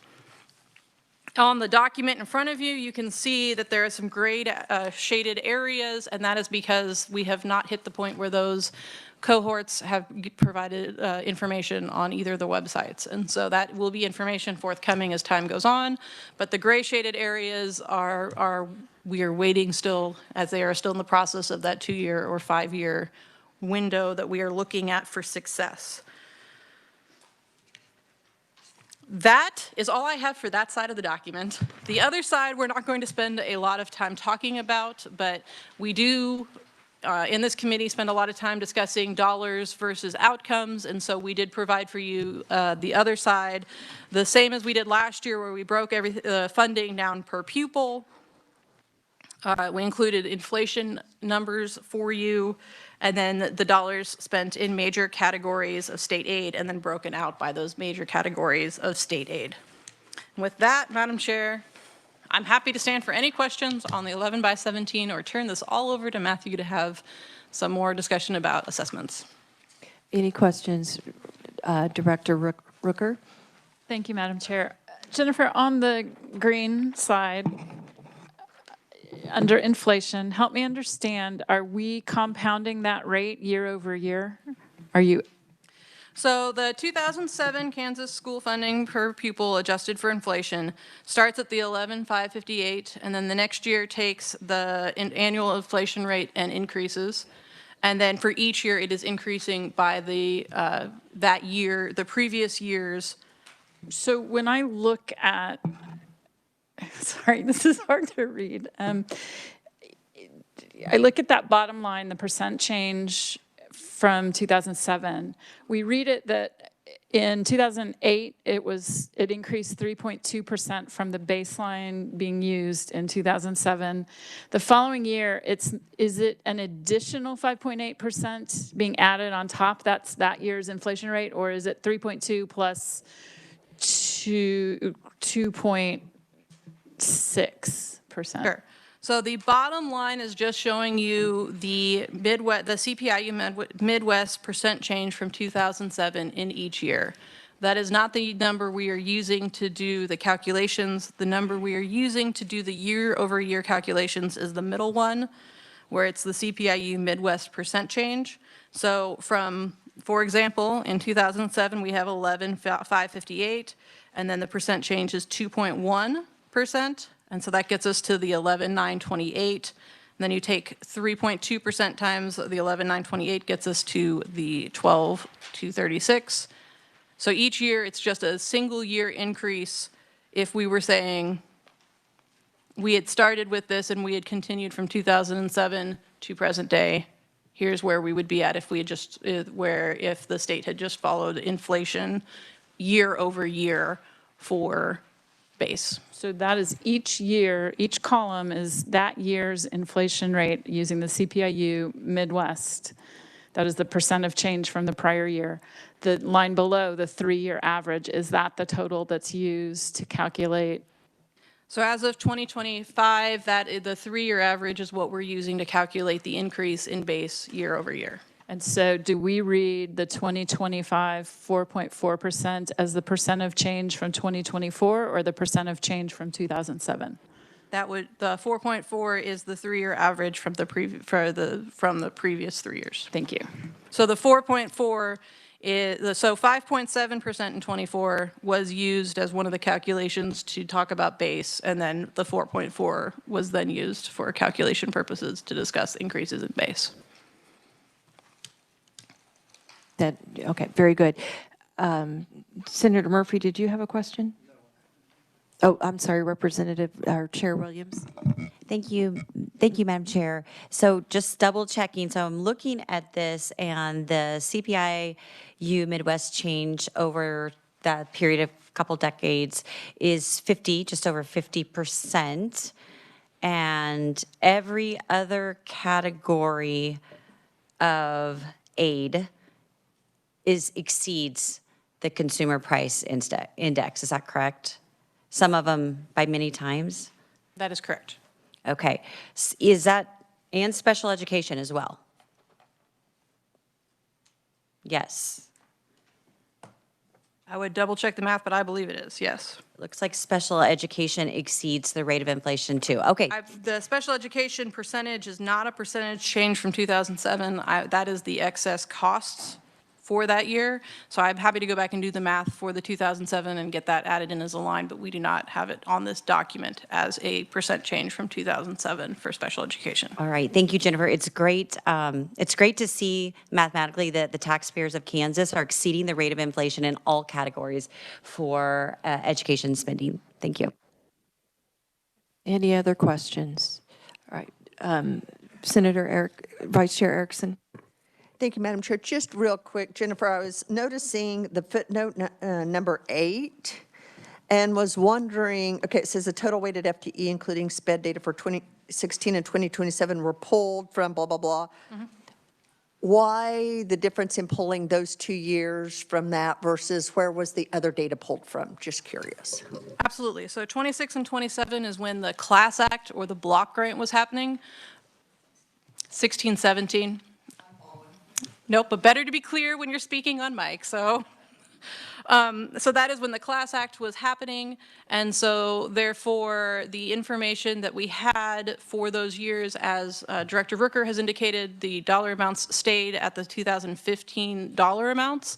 And so getting the information about total weighted FTE, including the special education data, came from a different source than our standard source of the legal max. And so we were just wanting to note that it did come from a different source than normal. Thank you. Appreciate that. Thank you, Madam Chair. You're welcome. Any other questions for Jennifer? All right, let's proceed. With that, Madam Chair, I'm going to turn it over to Matthew.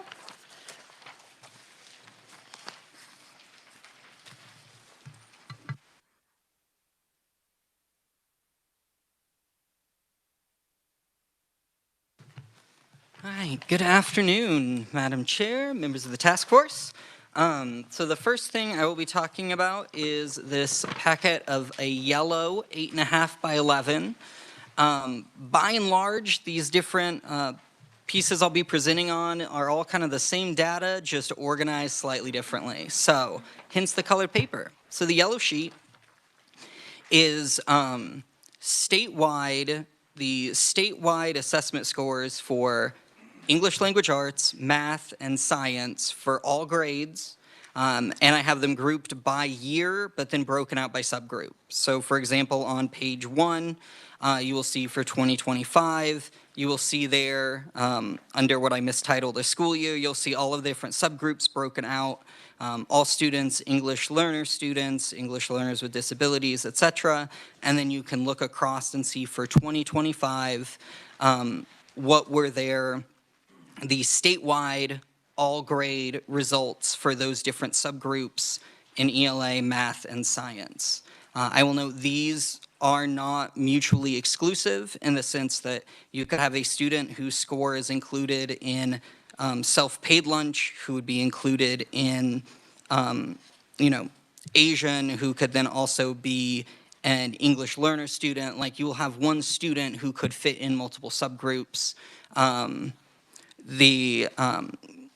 You would need to kind of break out some of those if you were wanting to try and see non-duplicative.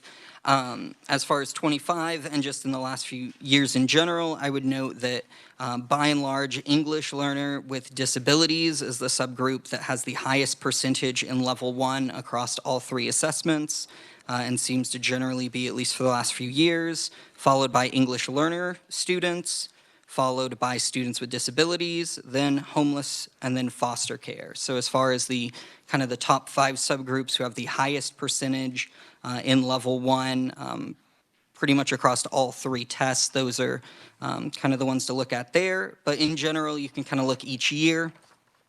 As a reminder, I will note you will not see 2020 because the assessment was not given that year due to COVID-19, as well as you will notice a little further in the back, there's some grayed out boxes because the science assessment was not, did not begin until 2018, and so there are a few years where that is not available. So moving on, I will next move to the lavender, lilac. Matthew, before you go on, I just want to make sure that I'm understanding the yellow one correct. That is the new cut scores. Madam Chair, so this is just the percentages. So 25 would be the new cut scores.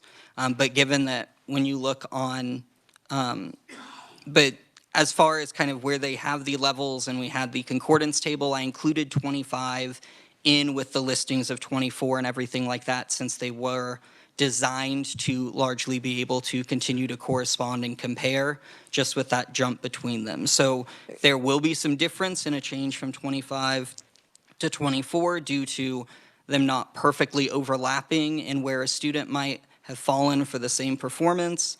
But my understanding is generally they are comparable, so I left them in there. Okay, and I wanted to point that out because we do have a conversion chart. Yes, which So- is late, I apologize, it is later in your packet as part of our follow-up. So if you are wanting to see the concordance table for all tests, for all grades, that is there as well. Because to me, you can say they get close, but if you still need a chart, they're not the same. And I just wanted to make sure that we're all aware of which set of cut scores we're using on each of the charts. Any questions for Matthew on the yellow document?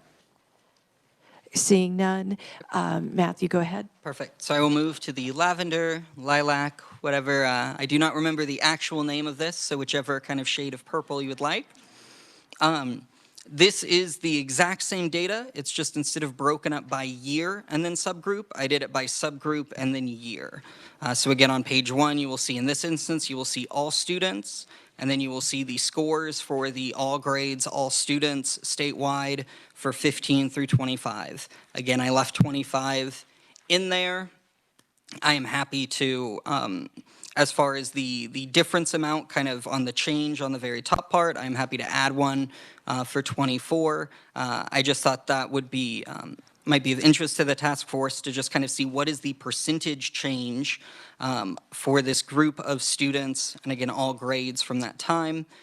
One thing you will not universally see, but it seems as kind of a very general off-the-cuff element is that it does seem by and large between 15 and 25 that most decrease in a lot of them has been in level 2, within the other 3 levels growing, and then just depending on the subgroup will depend exactly on how much. But it does appear that in general over time for most of them that you'll kind of see a lowering of level 2 within that those students kind of getting dispersed to either side, either falling down into level 1 or increasing into 3 and 4.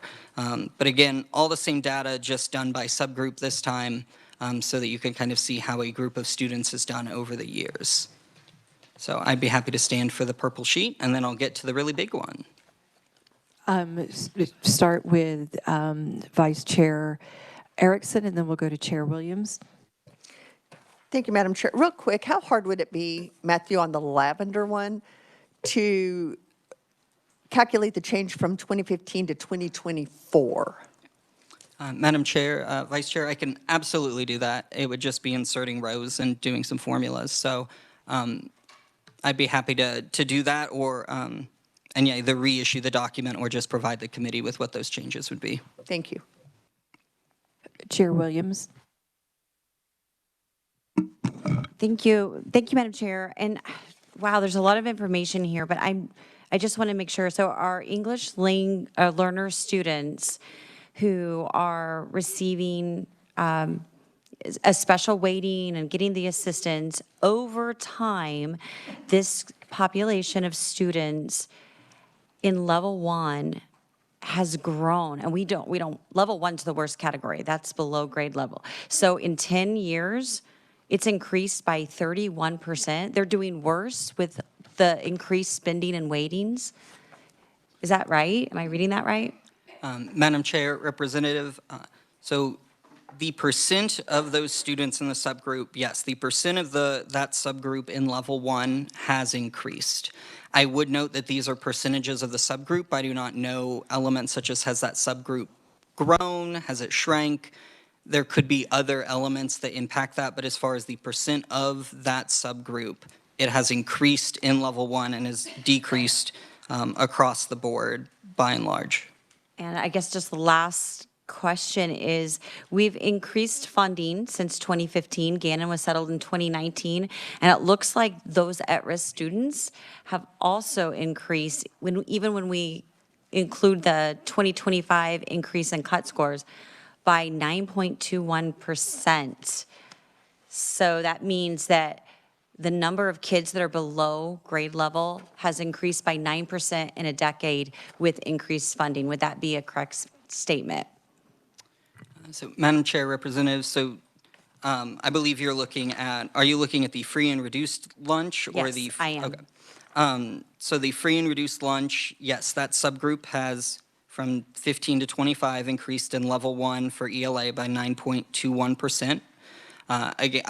Again, I would just note, as you all know, that free lunch is what is the proxy for at-risk funding, and that neither being on free or reduced qualifies you to receive the services. Yes, absolutely. But it's the poverty principle that we're using, and it's free lunch is 9% or 8.59. So in a decade, we've added more for at-risk funding, and we're getting worse results. It's troubling. Thank you. Any other questions?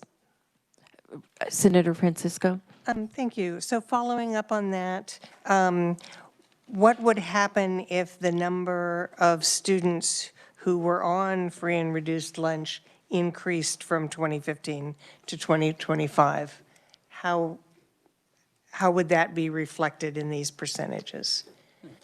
Madam Chair, Senator, so it would largely be in obviously, if you have, say the number had increased by 50%, then the change of percentage needed to dramatically increase any of the levels would require more students. So I think it is less likely that a growth would have a lot of measurables unless that growth was specifically in students who were only performing in a certain category.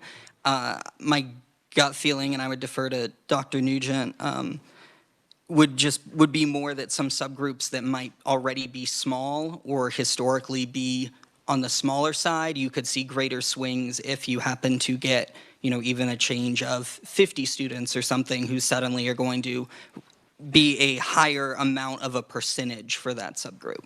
I think with free lunch, I know the number has been relatively stable for the last decade, and so I would presume that a lot of this is likely not noise from a shift of a lot of students into that subgroup. You're welcome. Director Rucker? Thank you, Madam Chair. I think as I look at this, I see an emerging trend that since we reached the Gannon settlement target in 2023, we are trending and we are beginning to see signs of improvement across most of the subgroups. The period that is captured here includes, the first 3 years on these charts, funding was frozen by the block grants. We adopted remedies. We gave ourselves 6 years to phase in funding from 2017 to current. So I'm not sure we're reflecting the net real world effect of that restoration of funding when we're looking at the raw performance statistics. I mean, there becomes contextual conversations that I know we'll have. I think Dr. Nugent's presentation may shed some light that will feed further discussion. So I think I'm not going to say, wouldn't you agree, to turn this into a question. I think that was more of a statement. Thank you. Representative Steele. Thank you, Madam Chair. I would kind of want to carry on the conversation from the representative earlier who, was making note of the 9% growth and the at-risk funding that has been associated with that. And as the funding task force, we have received multiple times that our at-risk funding is not being available. And I'm going into the data central and I'm seeing district after district after district of large cash reserves that it grew again. But yet we still have students in level 1 that are truly considered at risk. So I really think as a funding formula task force, we really need to look at this at-risk funding category because it doesn't appear to be getting to our students that are needing it the most. Thank you, Madam Chair. You're welcome. Any other comments or questions?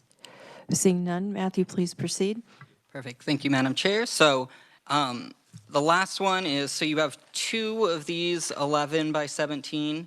They are the same document. It is just one of them is all on one side of the paper, and the other, which is a little more readable, has most on the front and then a little on the back.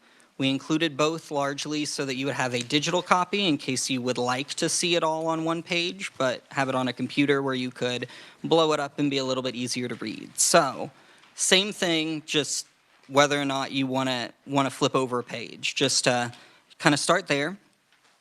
So this was out of a request from April wanting to kind of try and see the state assessment results in more of a cohort type of view.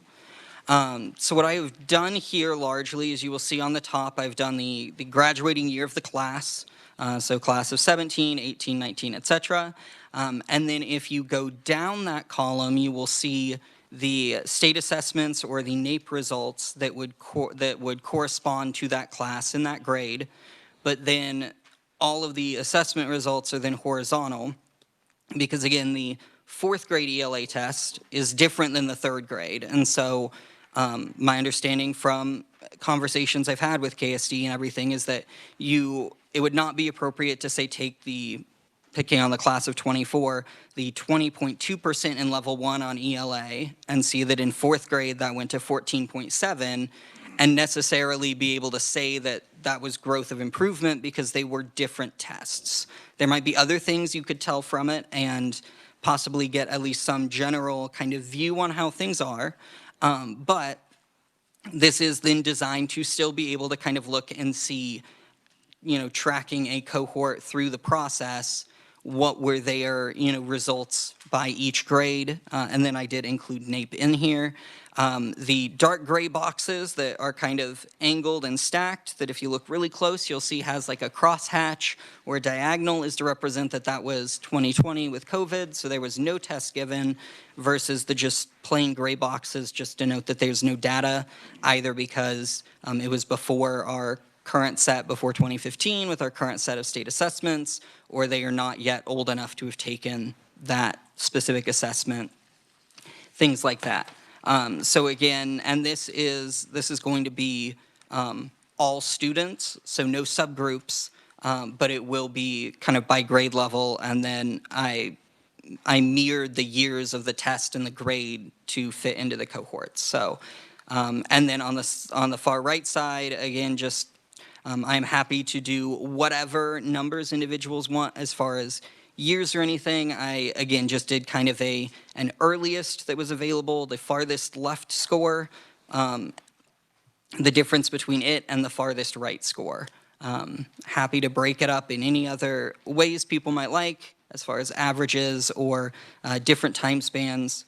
But again, just a different way, potentially, of kind of looking at the data. So again, I'd be happy to stand for questions. Any questions for Matthew? I'll start us off with, this was a hard thing to visually express, and I really liked how you guys put this together. It reads easy, and it makes sense, and yes, each test is different, and so a cohort to cohort is a little bit of a challenge, but I had enough people in education say, well, I would really like you to look at where my kids were the previous year before you look at my scores for this year and look if I've grown them or not. So I think this is important. I compliment y'all for doing a lot of work. Chair Williams? Thank you, Madam Chair. This is really great. This is helpful. The cohorts are something that we've been wanting for a long time. So thank you, Madam Chair, for helping make this happen. But I want to, again, make sure I'm understanding. So if we look at the class of 2024, they start off in third grade with 20% below grade level. And then the next year they improve, and it's 14.7%. So fewer kids are behind in fourth grade. Is that correct? And then I'm just looking at ELA. And then by the fifth grade, it jumps back up to 24%. By the sixth grade, it's 34.8%. And by the seventh grade, now we're 36. Is that correct? The trend is, except for the 1 year in fourth grade, the trend is the longer kids are, it looks like, in school, the more students are falling behind. Is that what we're seeing here?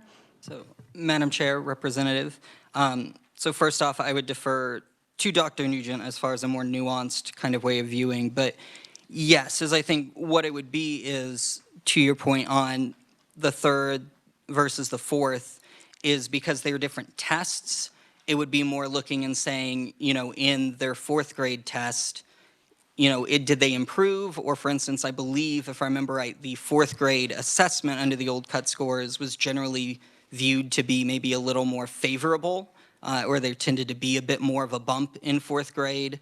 And that's where I think, since you have the different tests, there could be some component that is due to the test by each grade. But yes, I would say, your view of the trend that as it continues on, for the class of 24, you do tend to see more growth in level 1, would show that for the test for their grade to determine secondary, post-secondary readiness, fewer of them are succeeding at the rate that they were earlier in school. The actual percentage, I'm not familiar enough and trained enough in testing to be able to say that, but I think general trend lines, you are seeing that they are performing worse on each test, even if the tests aren't completely comparable across grades. Yes, it's not good news. Thank you. Director Rooker? Thank you, Madam Chair. This one took a bit to absorb and understand what it is depicting. But when I think about the class of 2024, and think about when they started their education journey, this is just the raw, the percentages in each category. This does not contextualize what was experienced. And I'm anxious to see how some of the testimony exhibits that we've received factor into the next day or so of testimony, because I think that's the conversation I want to get to, is contextually what is going on in that student's world is going to have an impact, whether we're talking about within the context of the school building and the state approach to funding and education policy, whether we're talking about socioeconomic factors and other familial considerations that we're seeing in these pieces of testimony that, or supporting documentation, have relevance. It's also the world writ large. It's the Great Recession. It's COVID. It's the lawsuits. It's a lot of different things. So this is interesting as a piece of data to factor into the discussion. But I think there's more to come. We certainly don't have a holistic set of data, and so I think through this process and looking at the patchwork that we can put together, yes, it all takes context, but I think it also is informative. Representative McDonald. Thank you, Madam Chair. This visual is really helpful for me, but I appreciate what Director Rooker was saying. I have not always paid attention to politics, certainly not always been involved in politics, but the thing that got me fired up is I have a son in the class of 2025, and I have a son who just graduated in the class of 2026. And over the years, I watched their teachers do more with less. I experienced, as a parent, a special ed parent, by the way, those years when funding was frozen. You know, it's very easy to oversimplify and try to get Matthew on the record of saying any particular soundbite for whether it's an election or, you know, whatever our plan is here when we go forward with rewriting the school finance formula. But at the end of the day, there are valid reasons that things are different now than they were then. And we aren't even funding special ed accordingly. So I just would like to just interject as a mom. If we were doing this well, I wouldn't be here. I would like for us to make school finance boring again, right? There is no reason we should continually be in lawsuits. So I just want to be on the record saying that today. Thank you. Vice Chair Erickson. Thank you, Madam Chair. And I think absolutely we have to look at factors that are affecting our families. My question would then become, how do we deal with that in a school setting? For example, we know poverty is an issue, right? It affects our students. One of the fastest ways to get into poverty, one of the leading indicators of poverty is divorce. We can put all the money in the world, but how do we keep couples from divorcing? Because that's going to throw that family into poverty quicker and disrupt that student quicker. But all the money in the world, we can't keep married couples together. Drug abuse. How do the schools keep families together with drug abuse and the types of things? I've seen things as an administrator and as a teacher that will curl your hair that our students go home to every night.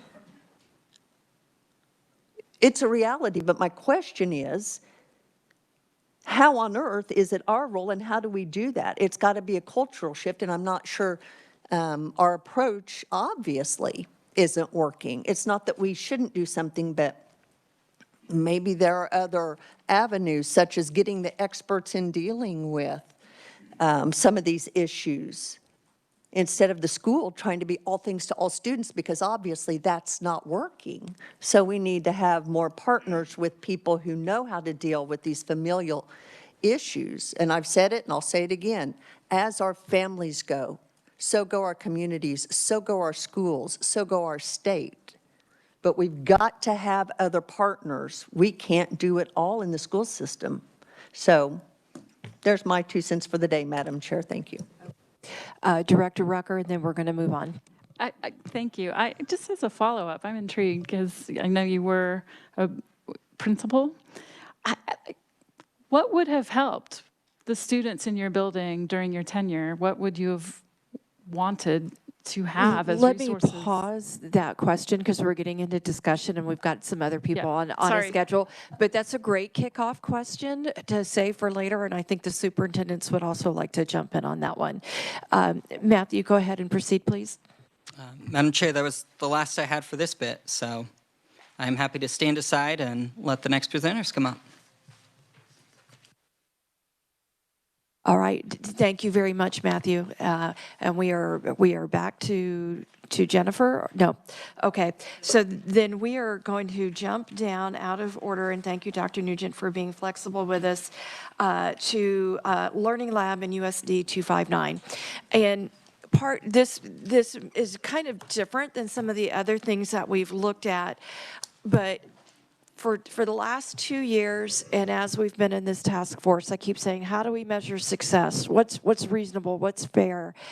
And sometimes you don't know what you don't know. And I paid a visit to the Learning Lab a couple of weeks ago, and I was so amazed. And they were measuring success in ways I never knew of. And I thought it was also, I learned about Seesaw, and I thought that was the coolest thing ever. And their PowerPoint matches that T-shirt back there, the pretty blue color. Okay, so, and the black one.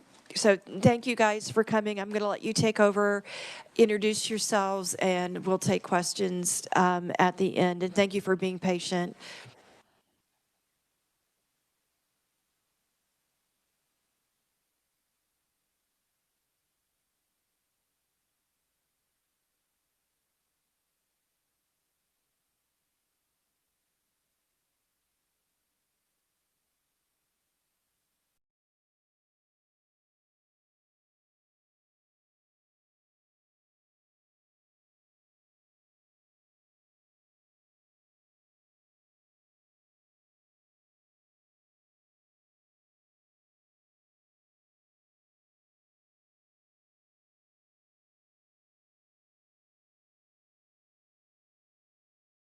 A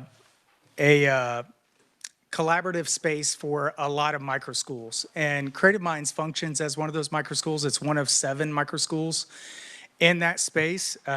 It was a great, perfect storm that kind of came together that allowed us to have a space like the Learning Lab and operate in something like that and listen to families. So one of the things that we did was we reached out to families that had exited to homeschool or other reasons for leaving public education and try to figure out and iterate a functional model that allows us to learn by doing. I say that because I think really if you were to break apart elementary education, it's learning by doing, middle school is skill discovery, and high school is skill development. And so when you look at the model that we have, it's a K-6 one-room schoolhouse. You think of, back 100 years ago, it was probably quite common, especially in our rural areas, to have a one-room schoolhouse. And I think there's some benefits to that we'll see down the road as we start to build trend analysis, because I think there's an advantage to staying with the same teacher multiple years to where you don't have the gaps that you have in transitioning that kid to another teacher in another space. So I think there's a lot of things that we'll learn through this process. But even the day looks very different. And I'll have Olivia talk a little bit about that. But what you see at Creative Minds at the Learning Lab is active learning all the time. We have a 2.5-hour instruction model, and then we move into project-based learning, and I think it brings great relevance to our elementary students. And I think by listening to those parents and listening to the students, it helps us to find ways to bring relevance to the education that they're getting. The working model of Creative Minds came out of Olivia, very much so. Like initially in that year one, we just had one classroom and Olivia was that teacher. Today, she'll function as our coordinator, but I'll let her talk some more about Creative Minds. I'm a little shorter than Rob, so I'm going to come on down here. Okay. Yes. So Creative Minds is all about intentional design and truly breaking down that red tape that exists when we have a traditional public school model by bringing back the partnership between parents and teachers. So while I have kindergarten through 6th grade in one room, I like to say it's less Little House on the Prairie, more the Jetsons, because our students are truly creating in ways that matter to them, and we're connecting those pieces to the real world issues. For example, we just finished conservation, where students chose their animals, they researched those animals, they contacted community members, and then they held a public showcase to show their learning. We have big kids and little kids working together, all in one big space. So our littles bring the big dreams, and our big kids are the mentors to them. Our big rule is we don't say no when a student comes up with a big idea. We ask them how. So then we have to work together to truly make them change makers in our space. And with that, our students grow with time in our classroom. So where kindergarten and 1st grade, we're of course learning to read, right? And even through 3rd grade.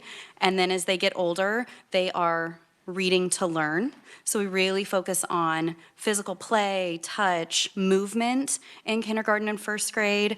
We are still teaching all of the district standards, all of the state standards for kindergarten through 6th grade. We are using the science of reading, and we are deeply embedded in all of those and rigorous standards. We just take those standards and we build them around our students.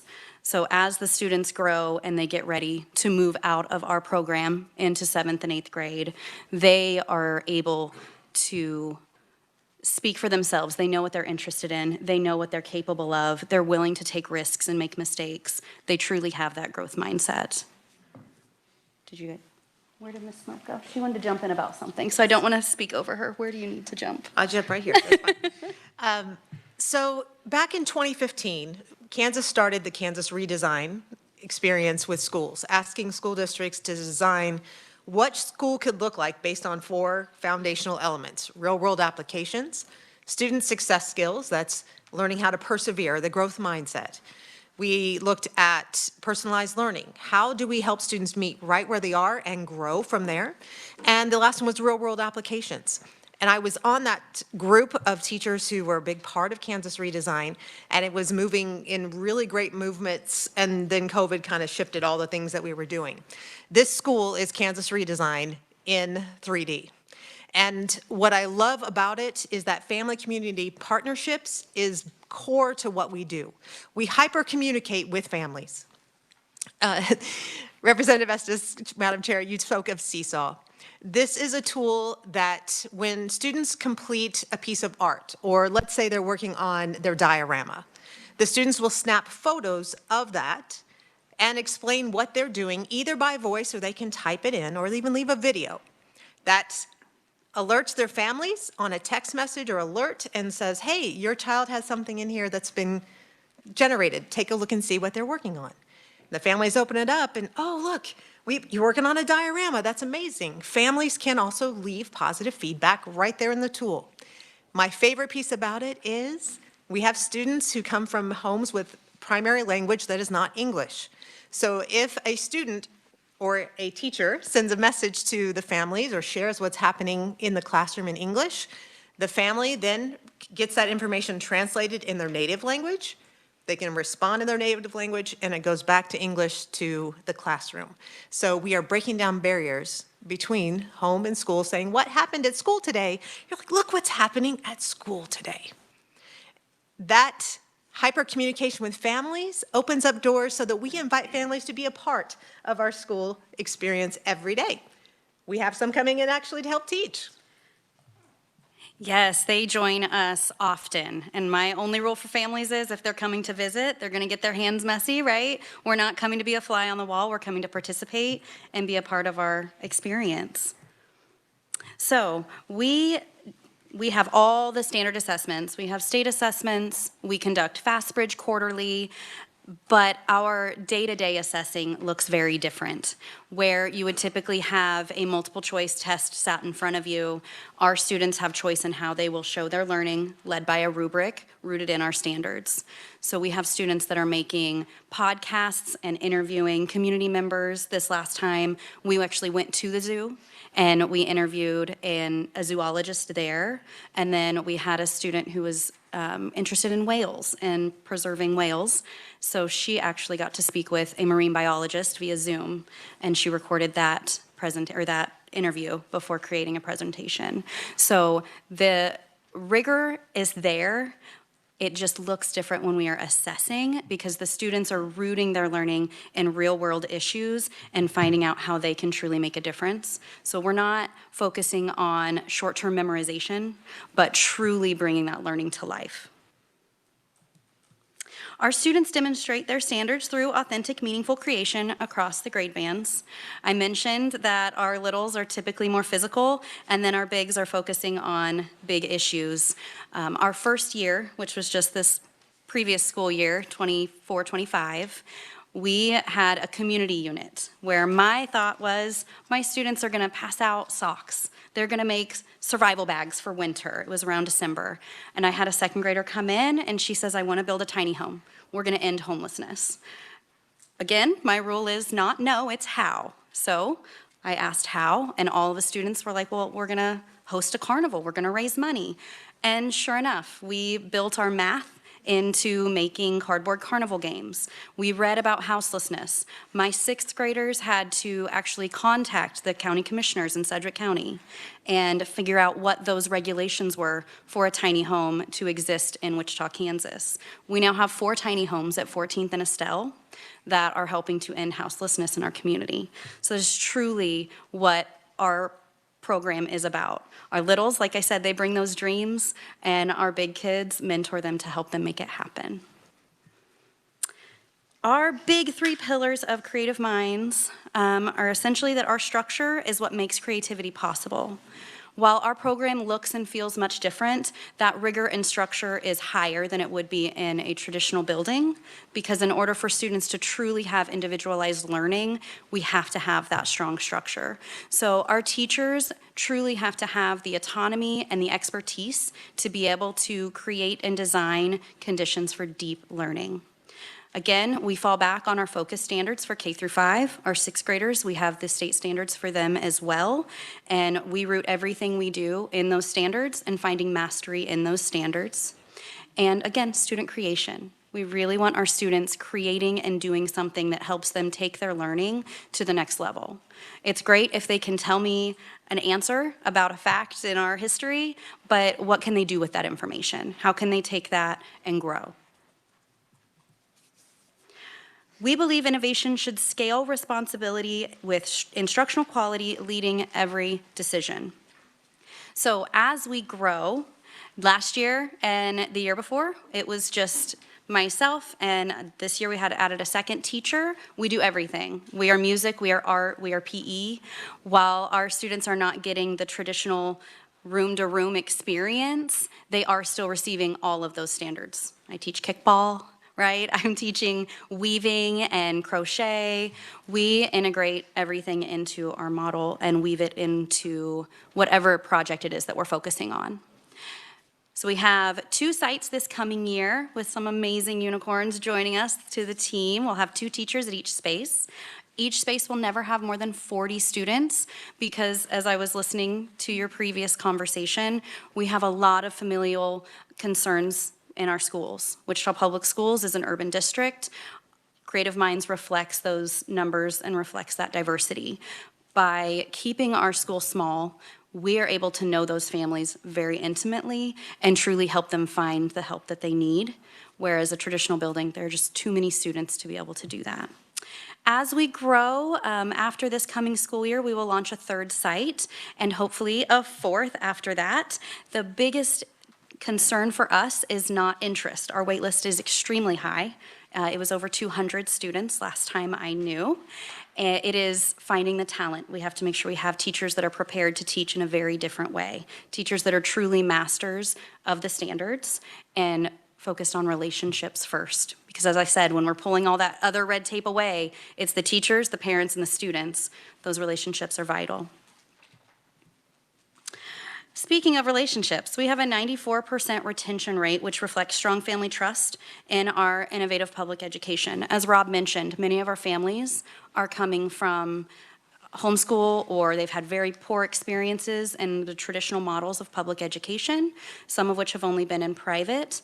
So it's a huge deal that we have such a high retention rate because it truly does come down to building those relationships, and the parents have a say in their students' learning. We have to hit our standards. We always hit our standards, but our parents are front-loaded on what is coming in lessons so that if they have a concern, their feedback is heard and we adjust the lessons accordingly. And of course, we would not be complete in our discussions without data. We've seen students move from high-risk categories into benchmark and college pathway performance levels in just one school year.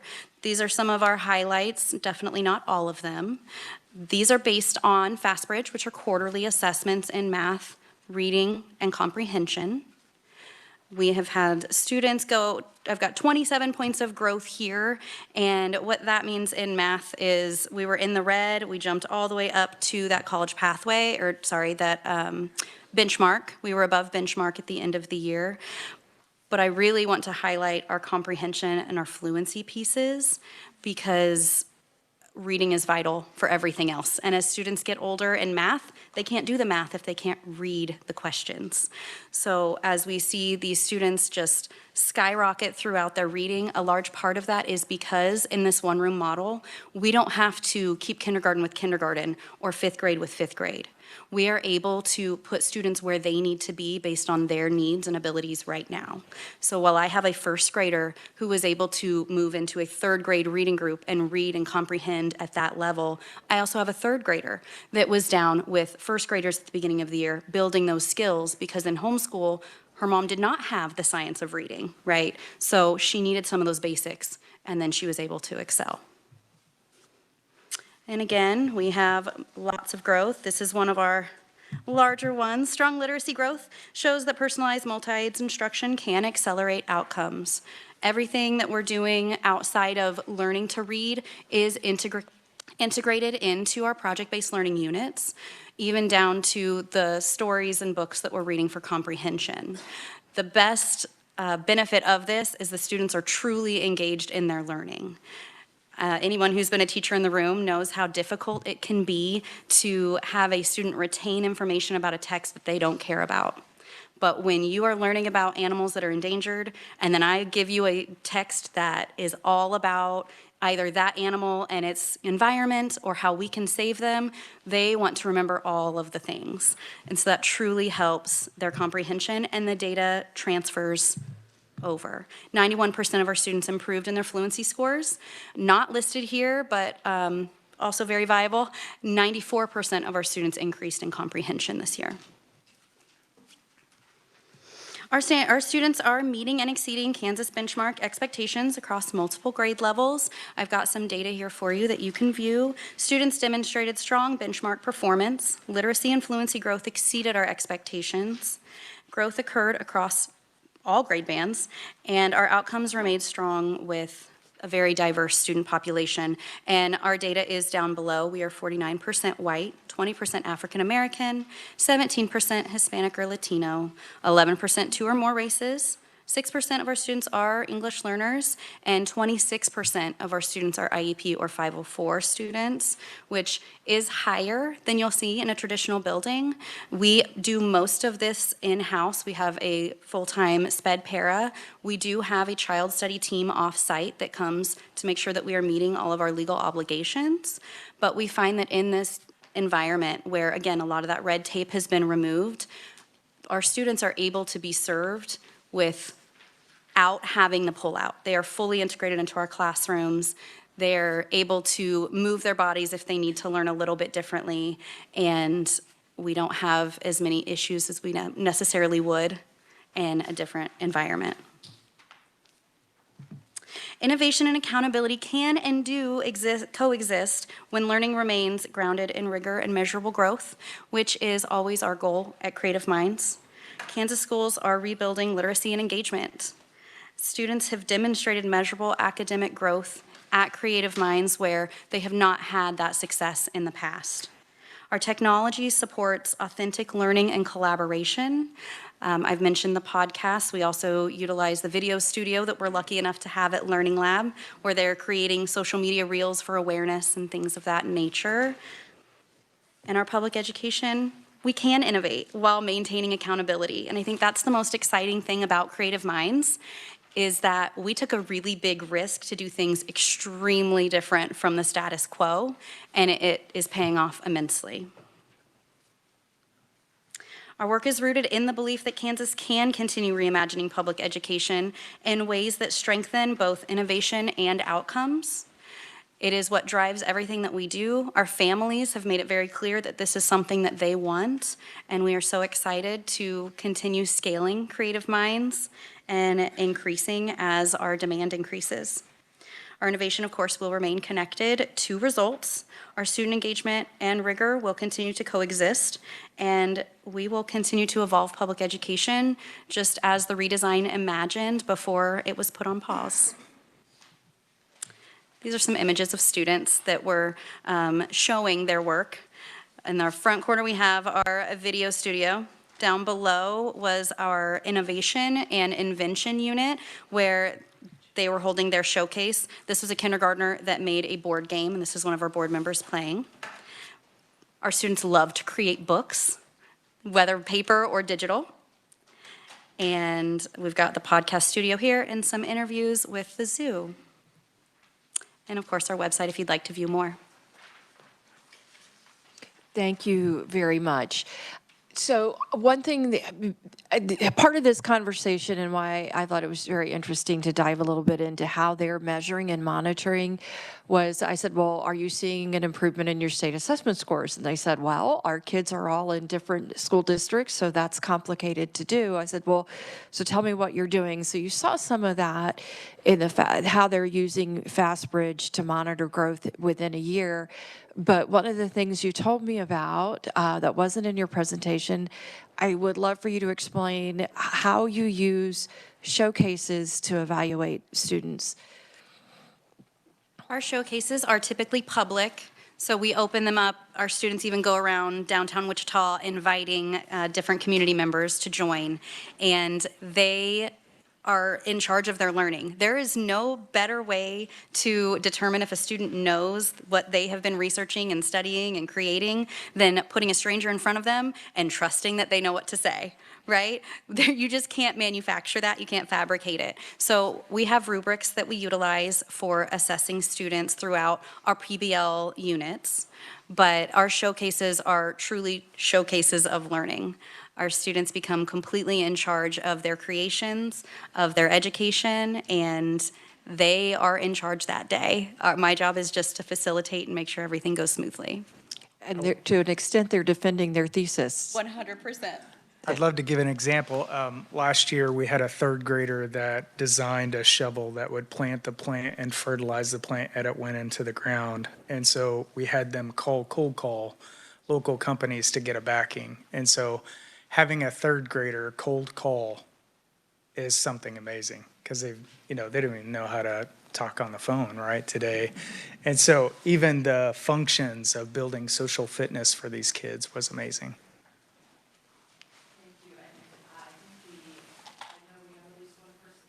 We have at least one person in the queue for questions. Director Rooker. Thank you, Madam Chair. bravo, like beautiful presentation. Sounds like a creative, wonderful environment for the children involved. It also sounds like it takes intensive involvement from the families. So I'm curious, to choose the cohort, given the waiting list you have, what goes into that? Is it can't be first come, first served, or is it? And there's one slide that provoked a question. I'll just go ahead and ask it so that then I can let you talk. On the families choosing to stay in this setting, it says 94% retention among eligible returning students. If you could unpack what that eligibility speaks to, I would very much appreciate it. Definitely. So first, our students are chosen by lottery, just like any magnet school would be. So there is no first come, first serve. It is very much, we have this many open seats available in this grade level, so let's run the lottery, and Rob has a beautiful system for that if you want to talk about it more. Yeah, so I would say the one difference between our magnet program and how we run this lottery is we do it by grade level to equal out the number of students by grade level. And as far as the eligible families, our sixth graders have to age out. So we had 3 sixth graders this year, and they all are moving on to middle school programs. However, we had 10 fifth graders, 8 of them are staying with us into 6th grade. 2 have decided to go to their neighborhood middle school so that they can be with their peers through middle and high school. Yes, you may. Thank you, Madam Chair. Just as a follow-up, to ensure that the parents on the home front are supporting the work and the things they need to be doing, how do you engage them in this process? A lot of our families are working families and even dual income families. So I may have misspoke. It is not a requirement for families to join us, but we do have a high level of engagement. And that sometimes looks like grandparents or older siblings joining us. It's not necessarily the parents. We do hold our showcases in the evening so that they can join us whenever possible. But as far as how we make sure families understand what they're getting into, most of our families have toured with us before they've decided to sign up for our wait list. However, we also have some families that come in blind. So when we run that lottery, we call and let them know, hey, you've been accepted. Let's talk about what it looks like. Let's make sure this is right for you and your student. We don't decline that, but we do then let the parents determine if this is for them. The other thing they did that I thought was very interesting, Seesaw is an app that as children are making things, and this may, I see Dr. Gibson shaking his head yes, so it just may be that I'm the last person to know about it since it's been a while since I've been in the classroom. But you're taking pictures as you go to send to families. So here's what you worked on. So it's not your child coming home and how was school today, it's you have something specific in front of you to talk about. And cell phones weren't photo capable when I was a beginner teacher years ago. Indeed. And I would say, in the history of education, if we go back to the one-room schoolhouses that we had on Kansas Plains, you would have at the end of the school year, the families would come in and the students would do their recitation of their poems, they would do their times tables, but it was a showcase at the end. We do that in the fall every Friday night lights. Students come out and they perform on the football field. We see that on the band and the marching band. We see that at the choir concerts. Those are all exhibitions of learning. What we prioritize at Creative Minds is to make learning as visual as possible. Not just the shiny penny at the end of the project, not the final diorama. Where's learning happening from the beginning of ideation to the messy middle to the iteration to the final piece? When our families see that learning is being represented visually, then there's not this confusion of what's going on in your classroom. We are trying to be as transparent as possible. I'll add to that. While the product is amazing and the things that our kids can come up with, the sky is truly the limit. It's the process that's the beautiful part. It's the messy middle, that chaos where the students are cold calling our community members. They are sending me emails that they have written for me to send out for them for safety purposes, of course, to request interviews or to try to get more information from the community. That's where the power is. That's where the learning is. And that is what Seesaw allows us to showcase. So even if we're talking about the journal that we wrote on our novel study that day. The students take a picture of their journal writing, they record their thoughts about it, and that gets sent to the parents. So even just those little moments that in a traditional building might get lost, they're able to view. We have replicated the showcase at Spate Elementary too, which is one of our innovation schools that has an immersive coding model that we teach coding to elementary students, and they have 2 showcases as well now after we've replicated that out of Creative Minds. Thank you. Representative Steele. Thank you, Madam Chair. This is incredible. Thank you so much for sharing. This sounds expensive. And so you're with Wichita Public Schools, and so is the funding the same? Like you have your base rate, and then, so do you take any IEP students? Are they bused to your school, free reduced lunch? Like, So we don't provide busing for those students, but we do serve breakfast in the mornings, and that's free to our families, and then free and reduced lunch in the afternoon. So everything except for transportation is provided. I think she Funding per was, student is around $8,000 per student, the same. And our enrollment fees are the same as any public school. Our IEP and 504 rate is 26% of our students. We're the only public micro school in the Learning Lab, so we don't charge anything to those families to operate there at the Learning Lab. thank you very much. Did you have any follow-up? No, I wanted the cost number, and you got it, so thank you. Very, very good. And I will tell you, I asked the same question, and what that triggered for me in my mind is that as we move through this formula process, I think we have a lot of wonderful districts who are interested in innovation, and how do we make sure that our formula that we come up with leaves room for unusual situations and innovation. So that's a challenge question for a future meeting, but be thinking about it. Dr. Neinswander, did you want to share anything about your role in this and what your thoughts are?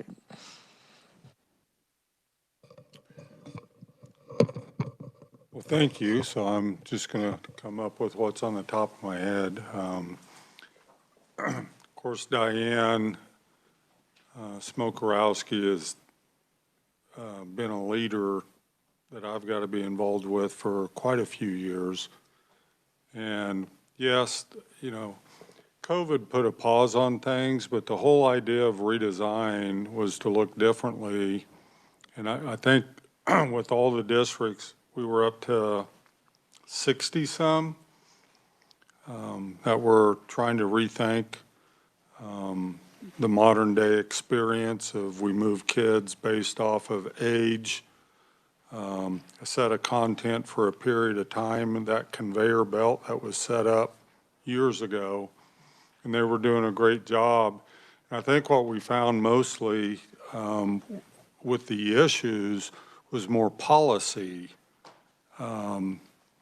that they wanted to do something outside of the box, but it was, well, how do you count recess time? Is it part of the school day? Is it not part of the school day? You know, because policies were written around a traditional schooling model, and they were trying to kind of break that model. So we were having to look at, you know, career tech ed hour times, you know, just that experience of the kid being out in the field on a work study.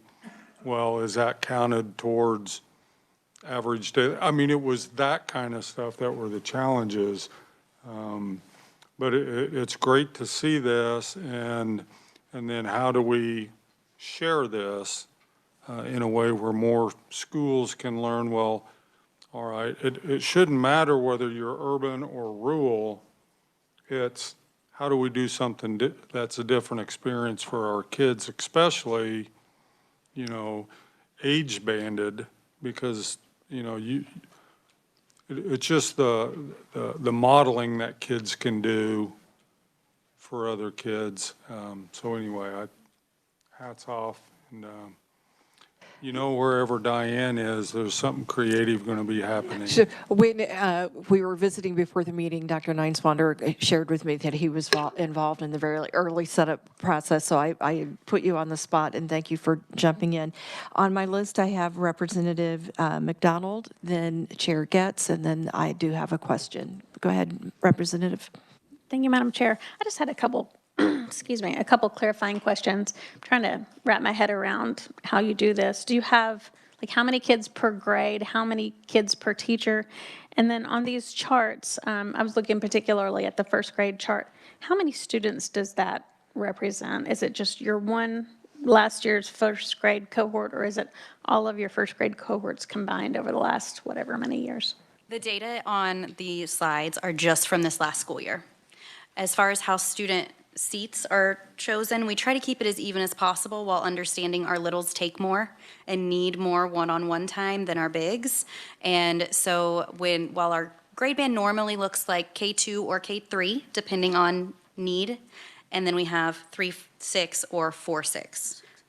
Again, depending on needs. So this last year, I had kindergarten through third grade on one half of the space, and then Miss Smoke had 4th through 6th grade on the other half of the room.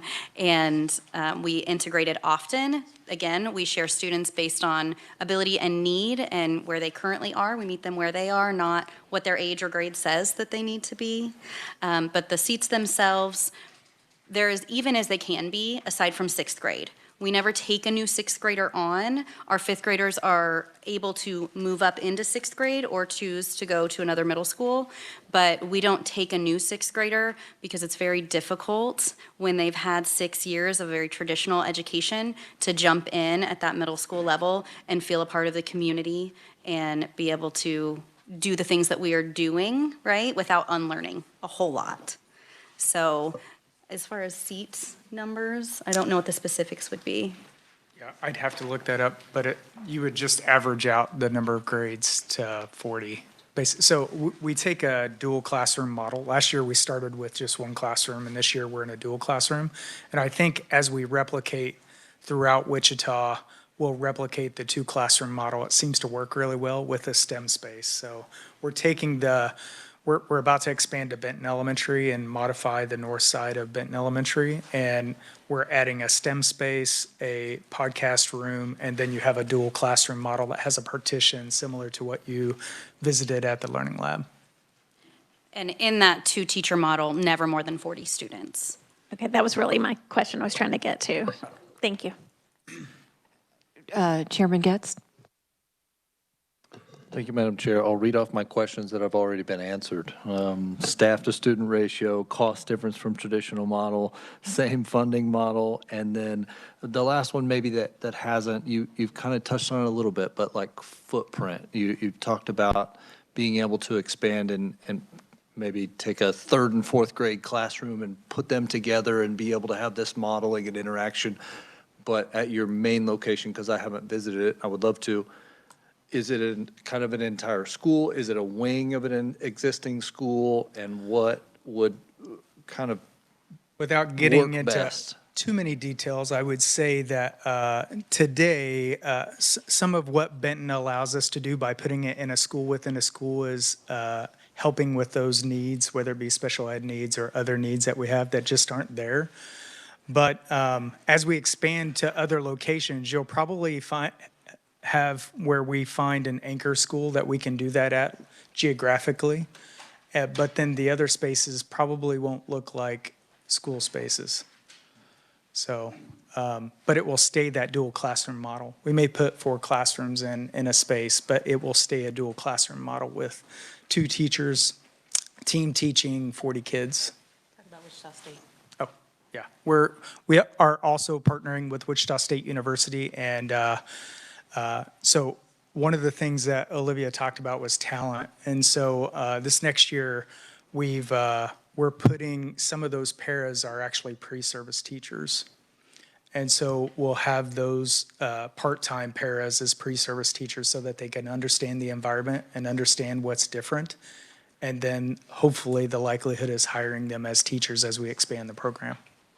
And just one quick follow, as far as the para support that you just talked about, is there always one, or does that go with the special education or special needs? A para is attached, and so they're participating, and that's how they're learning, and you're trying to re-recruit them? So knowing that the Learning Lab is not a school, right? So I don't have para support. We have 2 part-time paras that overlap. And that gives me coverage for the day to make sure I'm giving the teachers the plan time, lunch, all those pieces for coverage. So it's very much like we operate it like a startup, and very much.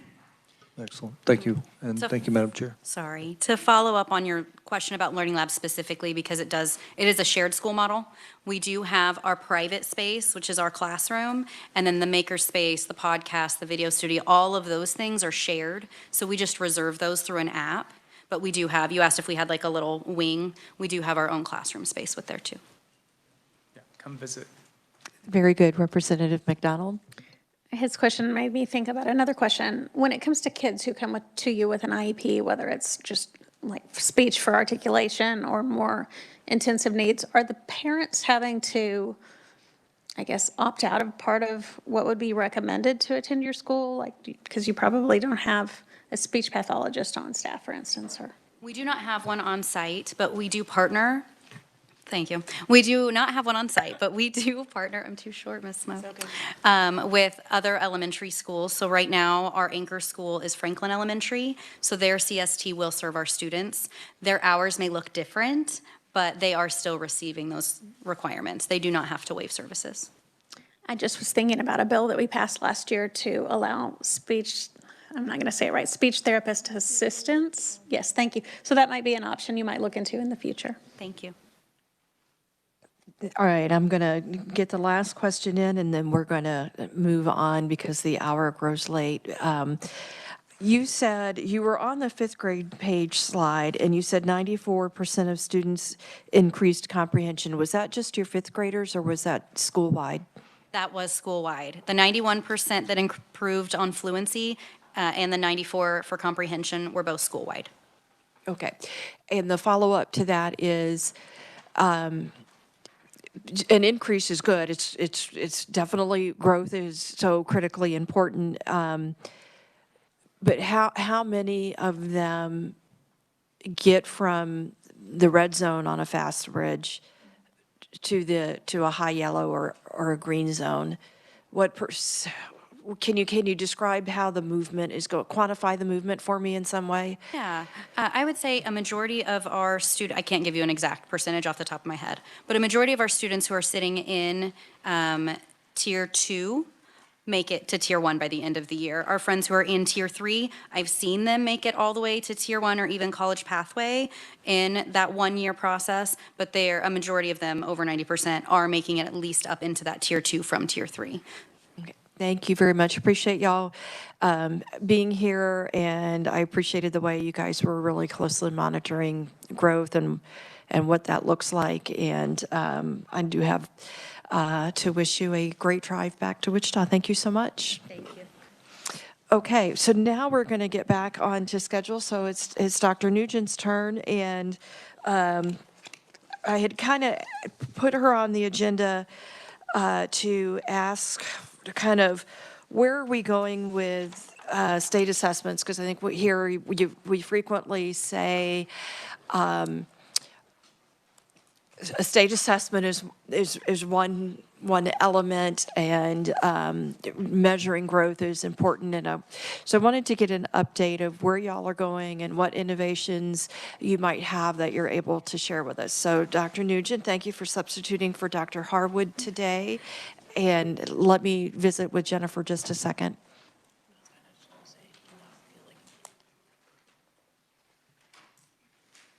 Thank you. Dr. Nugent, do you have any documents that you want to show us what they look like just as we start? I sure will. Thank you, Chair Estes. I'll kind of refer. I'm going to be referring to this document a lot. It is the document that Commissioner Watson shares with the legislature every year, usually at the start of the session. And then there were about 4 or 5 handouts, one state and national HCT scores, correlation data for 2017 to 21 10th graders, 5-year post-secondary effectiveness rate, and the Kansas State Board of Education, a little bit about our reorganization and what that will look like. There should also be a handout called the Kansans Can Star Recognition Program, so several loose ones, and I'll just kind of hold them up as I'm referring to them so you can see them. And I am the substitute for Dr. Harwood today, and it's at the end of the day, I recognize that, but I do appreciate being here.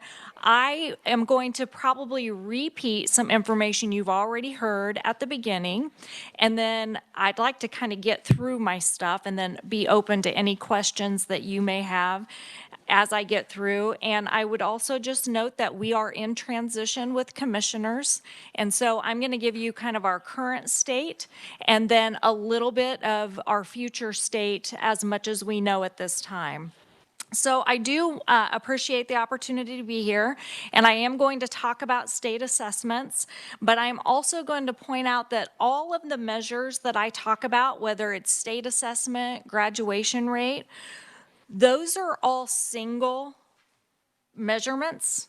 And you would find as we look at this as statewide data that sometimes a district is really good in one point of data and not so good in another. And sometimes districts struggle all the way through, and sometimes districts are very high all the way through.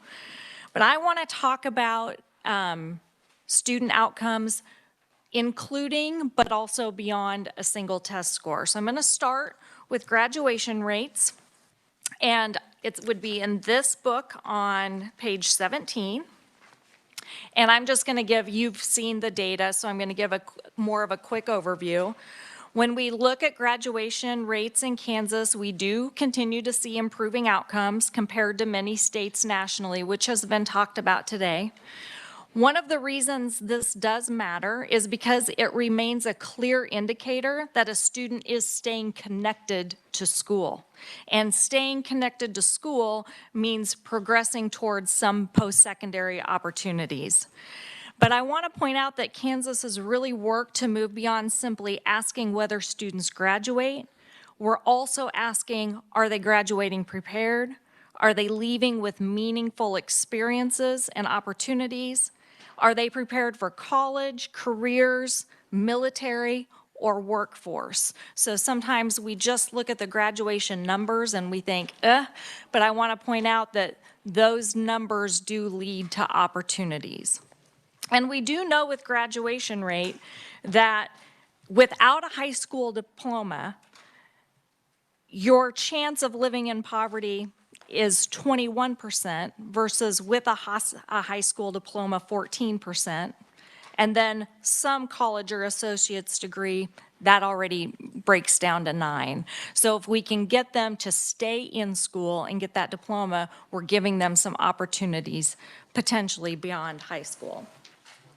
Next, I want to talk a little bit about page 14 of the report, of this report, which is academic preparation.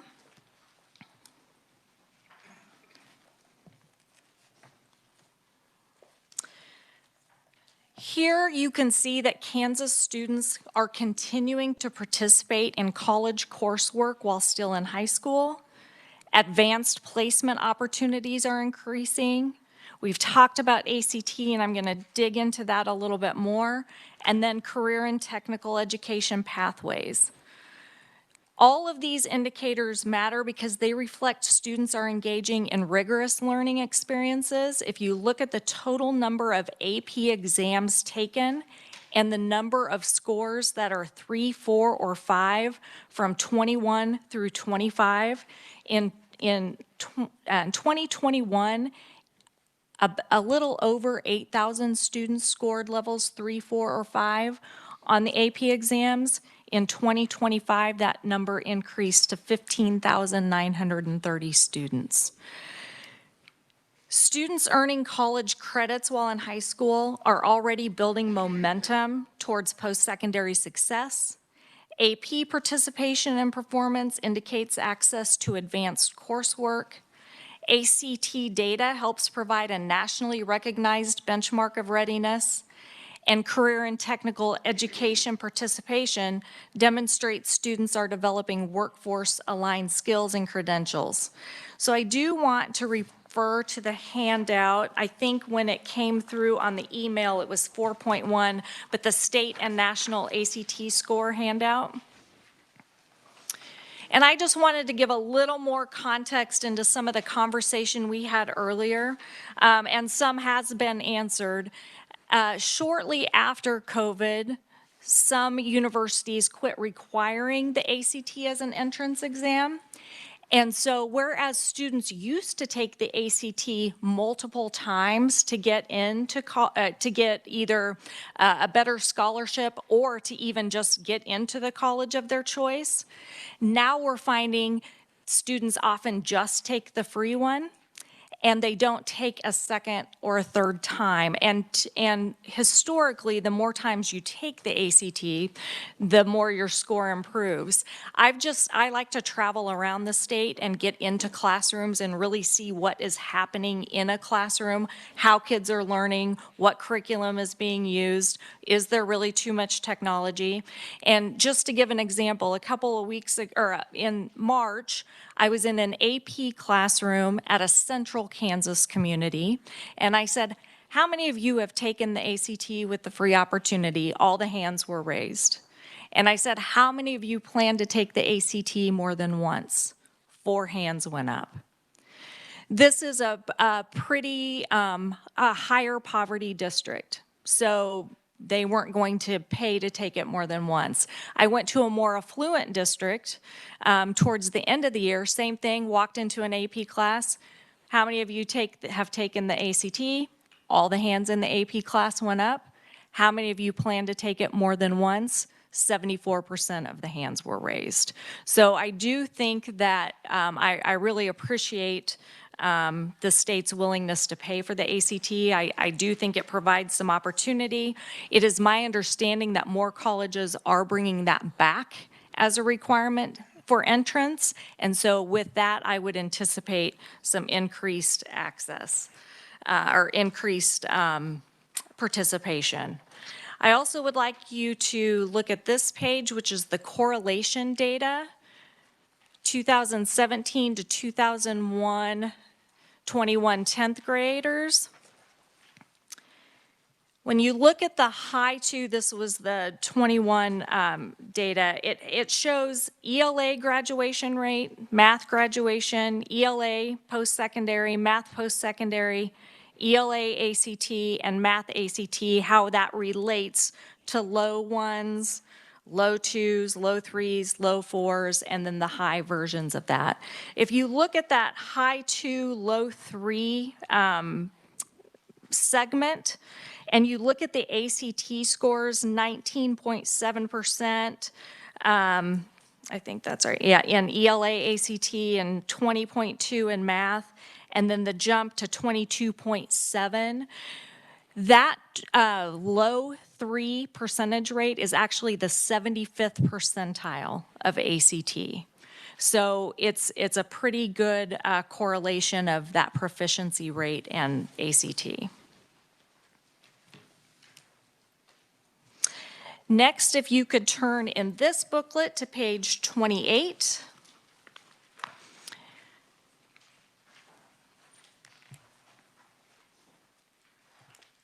Career and technical education is another important piece of the Kansas outcome story. Kansas has long emphasized the importance of multiple pathways for student success. For some, that does mean going to college, but for others, that might involve technical training, industry credentials, apprenticeship, even military service or direct workforce entry. Kansas CTE pathways help students connect learning to real-world application and workforce needs. And importantly, CTE participation often increases student engagement and relevance in school. A lot of times your CTE courses are the courses that prevent that chronic absenteeism that we talked about earlier. On that same page, if you would go to same booklet, page 19, we'll talk a little bit about post-secondary success. And I would also point this handout out to go along with that, post-secondary effectiveness.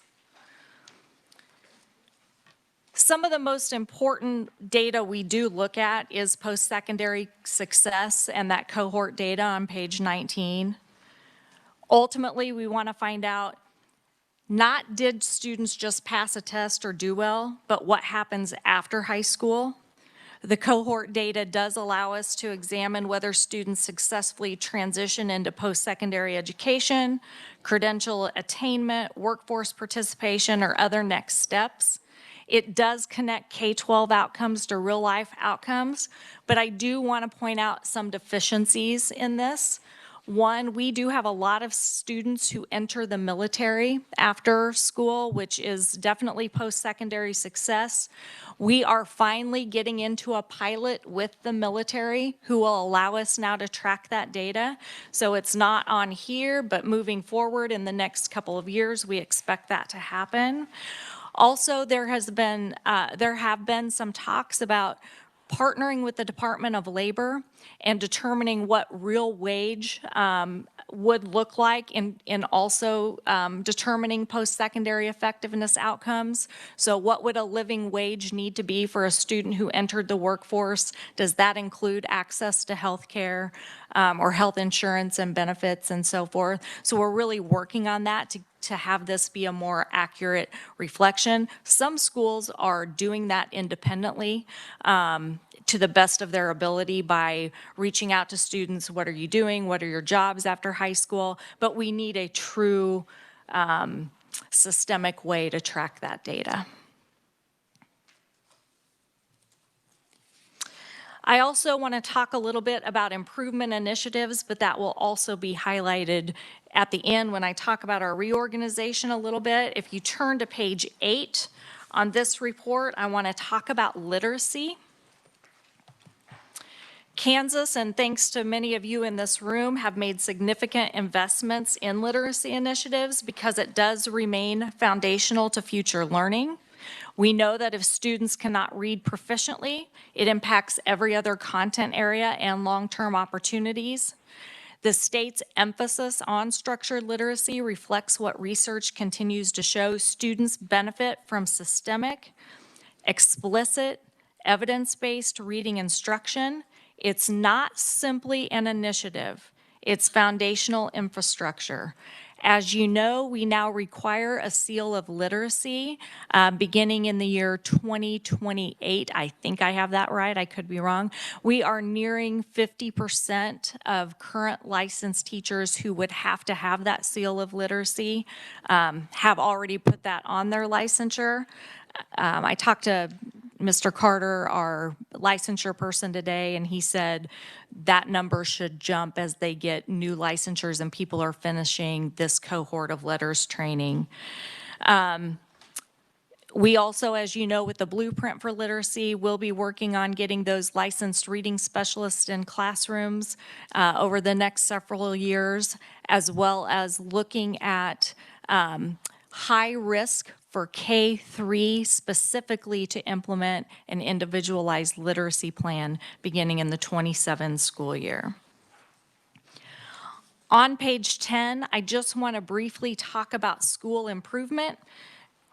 Accountability does nothing, as was referenced by the person earlier online who was sharing about we have to really do something with our data. And I think that's been my greatest task this last year that I've been here, is really diving into, do we have the right data and what are we going to do with it? So on page 10, we talk a little bit about school improvement in 2025.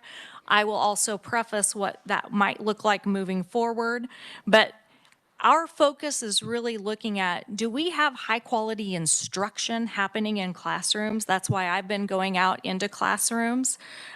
Do we have a good assessment system? What are our interventions? Is our professional learning aligned to the outcomes we wish to achieve? And then do we have continuous improvement processes in place? My goal moving forward is to really create systems that work together to improve outcomes. I mean, I want that to happen, and I know it needs to happen with urgency. I also want to talk about some quantitative and qualitative measures we look at, and that is a handout that says the Kansans Can Star Recognition Program. We do recognize that not a single metric fully captures school success. Conversations around accountability and improvement increasingly include both quantitative and qualitative measures. We look specifically quantitatively at ACT data, graduation rates, ACT participation, college credit attainment, career and tech ed participation, post-secondary outcomes. But our qualitative indicators also matter. Kindergarten readiness, individual plans of study, family partnerships, civic engagement. The commissioner also gives some specific commissioner awards. This framework rewards accountability, it creates accountability discussions, and it reflects an effort to provide a more balanced understanding of school performance and student success. I'm really looking forward to a lot of tomorrow's conversations about what other states are doing. A lot of the states that I've followed that you might be speaking on tomorrow really follow this balanced approach at quantitative and qualitative measures. And then last but not least, I do want to talk about Kansas State assessments. Many of the handouts that were provided today are really good, and so you might want to look at those, but if you want to look at the ones specific to 2025, that would be on page 15 and 16 in the book. And here's where I'm going to be candid. We are not satisfied where we are academically with these results. And I think it's important that I say that clearly and directly. While Kansas has many encouraging indicators, we know that we have to improve literacy and math, and those results matter. Literacy and math proficiency remains foundational to virtually every long-term student outcome. And if students struggle academically early, it can impact eventually post-secondary success, workforce readiness, long-term opportunities, and so I do take these results seriously. At the same time, we're also trying to respond thoughtfully and strategically to what the data is telling us. The answer can't simply be identifying low performance. The answer has to be, how do we provide the supports, how do we build the systems, and how do we change the outcomes? As you review that assessment data, you're going to notice there are significant percentages of students who are not meeting proficiency levels. And again, I don't want to minimize that. I also have to point out, though, that these assessments represent that this is a statewide summative assessment, one snapshot.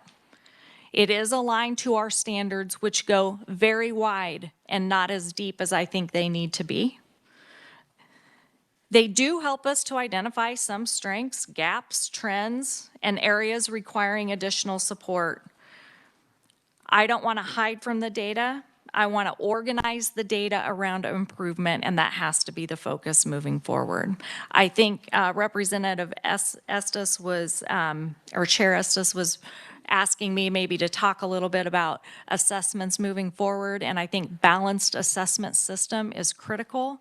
So the earlier presenters talked about their FastBridge scores. That's one data point.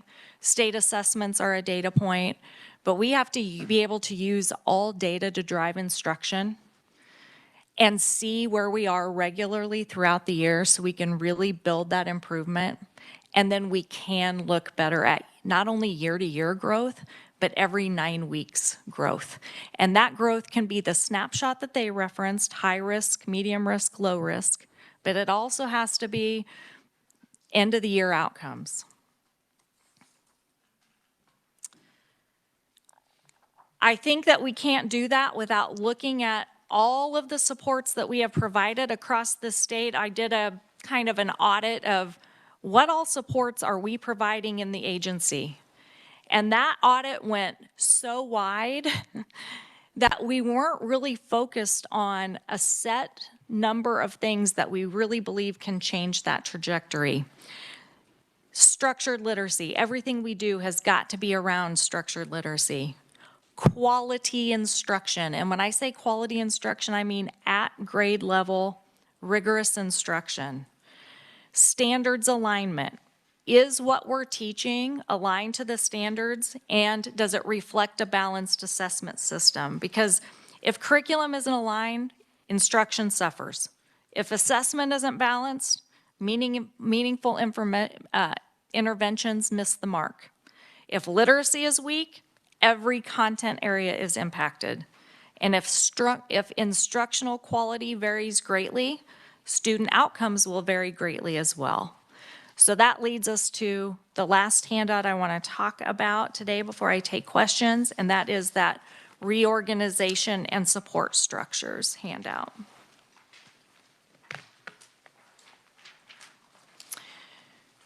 For as long as the KSDE that I've known it, and I've been in Kansas, going on teaching in Kansas and for a long time.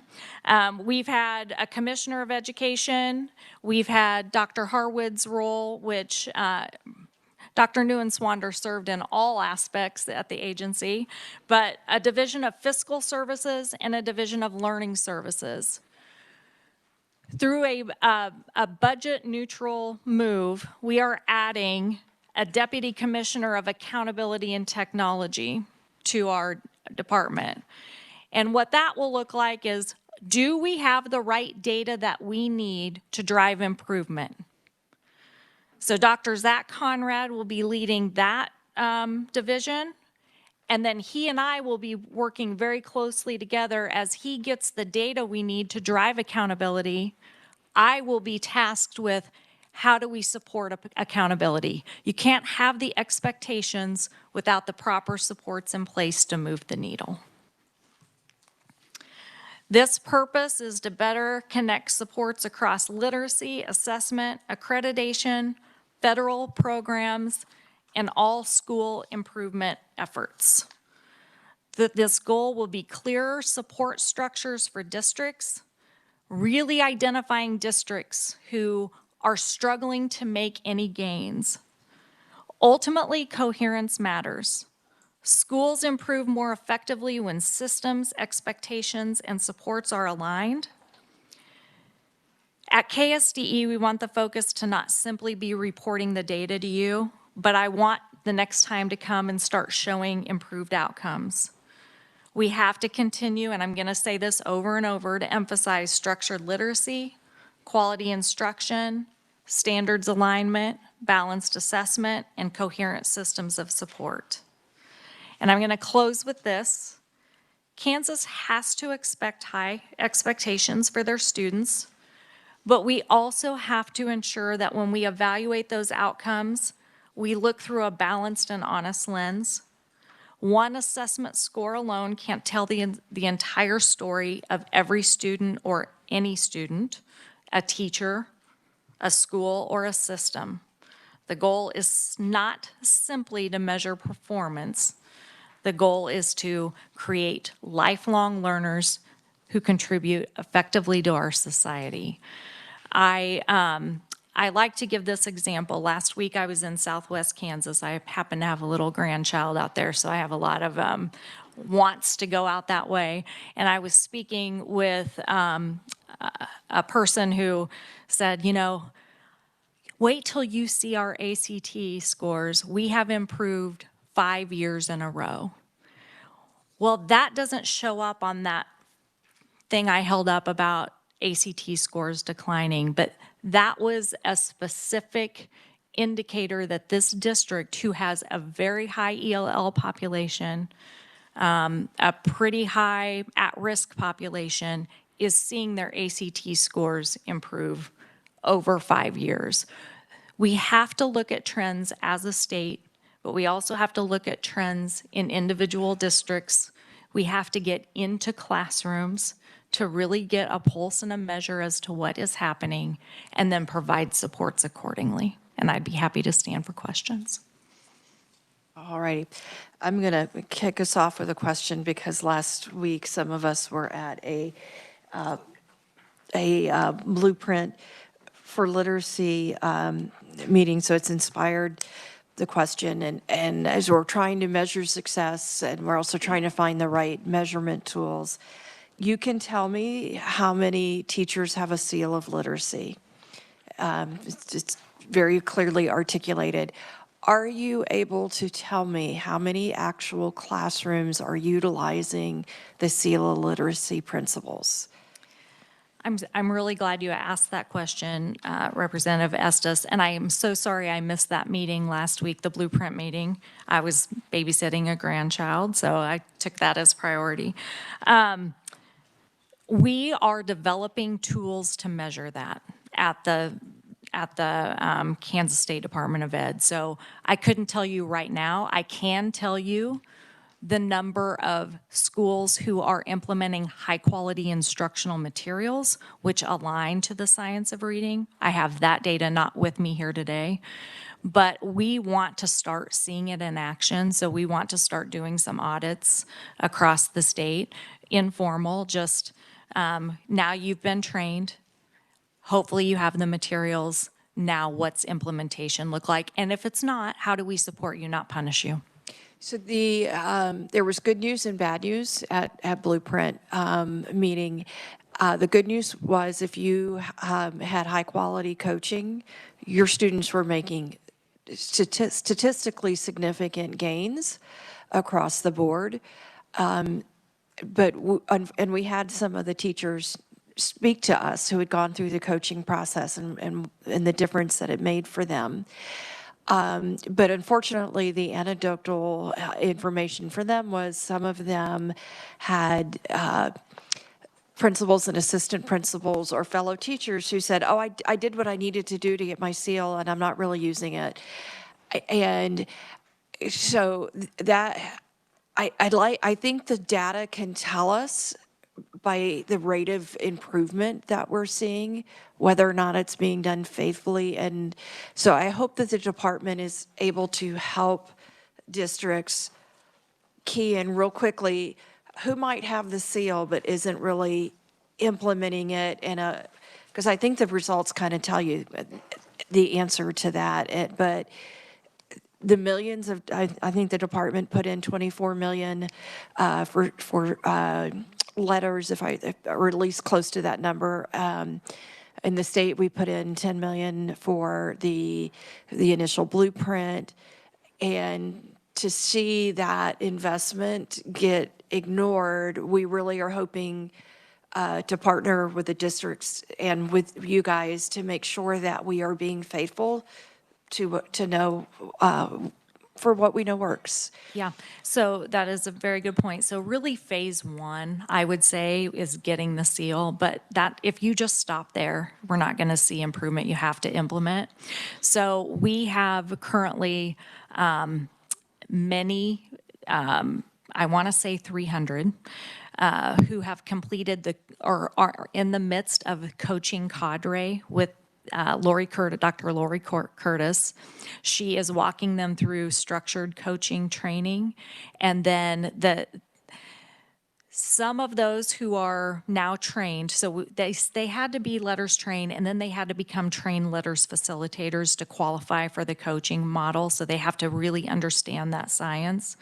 The issue is a lot of those trained coaches are also teachers. So then you're pulling them from a classroom to do coaching. So we're really looking at a systemic way to try to utilize those coaches to the best of our ability. But you're right, we have to have a structure to get that next level of support in place beyond the actual letters training. Thank you. Representative Steele? Thank you, Madam Chair. Thank you so much for this presentation, the handouts, and most importantly, recognizing that we have improvements that we need to do. I really appreciate that honesty. You did mention about, looking at assessments quicker together. This is, we have a pilot program that several schools are doing. So a couple questions. One, where are we with the IADA process? Where is that at? And how are we going to, ensure that those schools are going to be able to use that data for that? And that specifically for those schools that are doing that pilot, they're able to measure true standards that have been set by KSDE. So standards for each grade level. So we're really able to measure, are we meeting those standards or not? So looking forward, what are we doing to truly get the measurements of those standards? Because those standards are set to know that our students are going to be successful, but I'm not able, so if there is data available, I would love it, but how do we know that we're meeting the standards that we currently have in place? It's a great question. So I'll answer several, and then if I miss something you asked, the IADA application has been submitted. And so the feds have 90 days to respond to that. We anticipate hearing something back. Could be earlier with more questions or clarifications. I don't want to speak out, but I feel pretty confident that in the IADA process, we had a team today meet to talk about the standards that will be selected and how that process will look for the IADA moving forward as we onboard more districts into that pilot. Right now, your best bet to understand standards is if a school district chooses to utilize standards-based grading, and then they have their own balanced assessment system, like that school I was talking about in Southwest Kansas. They have adopted their own quarterly assessments that aren't part of the pilot, but that they're measuring standards and giving reports. But that's the direction we're moving to, is more of a standards aligned assessment that's a through assessment model where you could get that information throughout the school year. Thank you, Madam Chair. You're welcome. Director Rooker? Thank you, Madam Chair. This handout piqued my interest. I just want to walk through how I am interpreting what this is telling us to get either corrected or confirmation. So when I look at this, we are looking at the green and navy blue bars are the graduation rate. So 93, 94% for high level 2. Correct. The timeline is throwing me off. Is this, because it says 2017 to 2021, is that because of the post-secondary success indicator? Yes, because of the post-secondary effectiveness, and also it was 10th graders, and we did this before the state assessment scores changed. Okay, so we've got the percent that graduate in each level. We have, these are all percentages, the 60 and 64 is percent that show the post-secondary effective rate? Yes. That's described in the coherence handbook, okay? Yes. And then the ACT columns are the statewide average? Correct. Okay. And so when I see the red square on this, that is telling us that within the high level 2 and the low level 3, we're zeroed in on this effectiveness, can you just go into this a little bit? So what we kept hearing from the field was, we have students who are scoring level 2 that are very successful, and we think you're wrong with how you have coded these scores. And so that is when we went back and did the recalibration.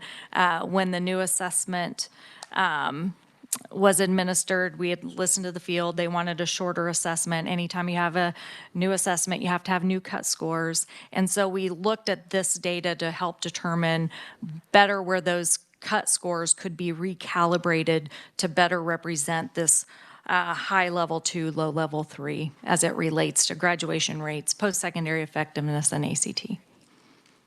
Thank you. May I have a follow-up? Yes, you may. Thank you. Trying to articulate a million questions, but the recalibration, as I understand it, we vertically aligned our assessment, the assessment itself, like the standards and the assessments needed vertical alignment because we were not vertically aligned necessarily before. Was that also part of it? Are you talking about the academic standards that are part of a curriculum, or are you talking about the state assessment standards that we measure? It gets confusing. So when you say the word standards, this is where it always gets confusing in front of the committee. I've watched so many committee meetings, and when we start talking standards, so there are curriculum standards, and those standards are measured on the assessment. And we have levels 1, 2, 3, or 4, depending on the depth of the rigor that we ask the questions around those standards. And what we were finding were we had very rigorous questions and depth of that, and we needed to recalibrate what was a 2, a 3, and a 4. 1 is pretty much baseline at grade level question, but we were having a lot of kids score a level 2 that we were recognizing that the standard in which we were asking that question was rigorous. There is a handbook for that the NAEP testing service publishes mapping state proficiency standards onto the NAEP scales. Kansas standards actually are really high caliber. Like our 8th grade reading standards, this is the 2022, which is the most recent version of this. We are the most rigorous in the nation. Correct. Representative Williams asked a really good question, saying, I'm anxious for the NAEP scores to come out to see if they are reflective of the increases. I know NAEP also just did a new standard setting for their assessment. That's why we won't get those scores until February. And I think they were finding some of the same things on their assessment. So I'm really anxious to see those scores. The issue we have with NAEP is we get no individual school scores. We get no data in terms of how a student performed. We have no say in who takes it, when it's taken. This year, I did put an emphasis on our districts, like, it is important that you rest, that you go through all the same test-taking strategies, because when your teachers don't have any buy-in, which we know, this is why we're doing the IADA application, right? Because we know that when the scores are relevant, we tend to try harder and they're meaningful. NAEP doesn't provide that for us, not an excuse. We need to be doing better on NAEP. But our teachers just don't have a good understanding, rightfully so, of what does this mean? They see no data. Any other questions? Senator Erickson, because I do have more questions, but I don't want to hog all the question time. Thank you, and thank you for the presentation. Just real quick, I know you mentioned, cautioning not using one assessment, or if you're sitting in our shoes in the legislature, so what should we be looking at? I'm really old school. I remember Rick DeFore and looking at the corollary questions. What is it we want students to know and learn? How will we know they've learned it? So what is your recommendation if it's not, and be careful, we can't use one measure.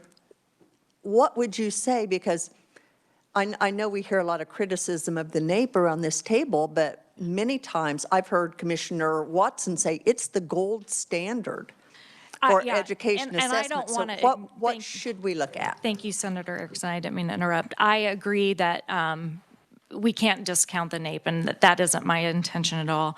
I think we have to look at a holistic sampling of both those quantitative and qualitative measures that I mentioned. We do need to look at, do we have students who are leaving and being successful post-secondary, and are there better ways to measure that? I do think we have to take into consideration, yes, our state assessment, but also our if whether it's chronic absenteeism, I think we need a whole dashboard of measures that we look at, and then we start identifying where the gaps are and we address those gaps. So I think when you think about accountability, I think if you just look at one piece, like a good example is the district that I said was increasing those ACT scores for 5 years in a row. They need to be commended for that. That's excellent. But their third grade scores were a little sketchy. Okay, let's dive into those third grade scores and see how we can support you in getting those outcomes up. So my thing is, I would love to have a dashboard that stays up to date with how people are performing, compliance, outcomes, and just readily available for districts to have the data they need to drive the change and improvement. Yes. Thank you, Madam Chair. I've been around a while, and I was actually an assessment and data leader in 259. They actually created specific positions, and I was at North High School for several years in that role. Fascinating, because we talked about, data-driven dialogue. That was the big thing, and we had data walls, and so what I guess I would challenge is, I don't think we're data poor. Not either. I think a lot of times we look at data, and if it doesn't tell us what we don't want to see, we discard it, or we don't. So I truly am asking, what is a measurement that we can agree, or measurements? Because, we have our research people pulling every single piece of assessment data or post-secondary. We have it here today, and yet we can't come to consensus on. And as we're looking at building a school finance formula, I'm like, if we can't agree on how we're going to measure success in where we're allocating our funds, what are we doing? So my question is, can we come to, okay, here are the measurements we're going to use, qualitative and quantitative. If we can't agree on how we're going to measure success and where we need to focus on putting our resources, I think we're spinning our wheels, and it seems like we just keep going round and round and round about, can't look at that, don't look at that. Well, what can we look at? I think all of the measures, Senator Erickson, that I shared would all be ones that I recommend, the quantitative and the qualitative, the state assessment scores, the NAEP data, NAEP, I actually disagree, because that's not every district, every school, every classroom takes that, but it definitely needs to be looked at. I think that we've got to look at our post-secondary success, our individual plans of study, all of those measures that I mentioned in my presentation. I think the difference is we also then have to do something with the data. You're right, we are data rich, but how do we take that data and then get in and implement the changes necessary to change the outcomes? I don't know why I just raised my hand. Chair Estes. Okay. I'm going to extend the conversation that you're having here, because my thoughts go along the same line. And the piece of paper that I'm going to ask you questions from is this one, the correlation data. So we've looked at a lot of things different ways. And from Roche capacities, we have kind of some broad things that we want to look at. So I'm going to agree and disagree with you respectfully a little bit. I do believe we have a lot of data, but I don't agree that it always serves our purposes and is nimble. And I think that's part of the purposes of these conversations. And we just have to do better on that. I think we all want to do best by our kids, but our data is a key part of that. So I agree with you on a whole dashboard. But then when I look at our whole dashboard, and in a way, what you've put in front of us is a dashboard with this document. And I'm a big fan of this document because I think it tells us a lot of information, and I memorialized it in law. But let's look at the column that says high one. we have an 83 and an 82% high school graduation rate. That's a correct interpretation? Yes. Okay. And then we have 32% of students are experiencing post-secondary success. And then we see what the ACT scores are. Okay.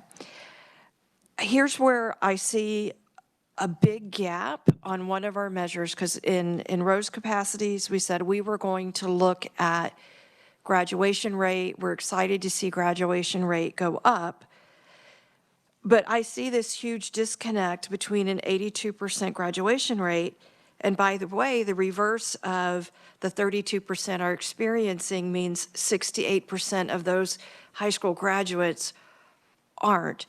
So do you think that our graduation standard may not be, I can't understand how you get those other sets of data and have an 82% graduation rate and that be valid. So are our graduation standards serving us from a measurement? I can speak just for me. So I believe they are. That 32 post-secondary success for math and ELA based on those standards, that's, again, that measurement of students who are going on to a 2-year, 4-year, we don't track military, we aren't maybe a student scored a high one, but they're going to work on the family farm. We don't get to count that as post-secondary success. It is lower than I would like to see. That's what we have to identify. Like, we've got to take those high one, low one, high one students and say, how do we get you an industry recognized certificate? How do we get you hooked up, connected with the right internships, the experiences you need to be successful after high school? To me, that's the data point we've got to look at and say, how do we ensure your post-secondary success? I appreciate that answer, but I think it's a challenge, and I like to look at challenges as opportunities. Do you guys ever measure the rigor of high school diplomas? Are we treating all high school diplomas the same? Because I know some students do a lot of advanced placement and honors classes, and that's a harder to earn diploma when you choose to take those classes versus not that type of a track. Do you think there's value in measuring the rigor of the diplomas? You know, I'm not familiar that we've done anything from the State Department standpoint. All of that are local board decisions in terms of setting those standards. So I don't have any data. I could look into that. Okay. Thank you. We did the spreadsheet where we looked at cohorts, and it gives us a non-scientific educated guess. What are y'all looking at as ways that districts can measure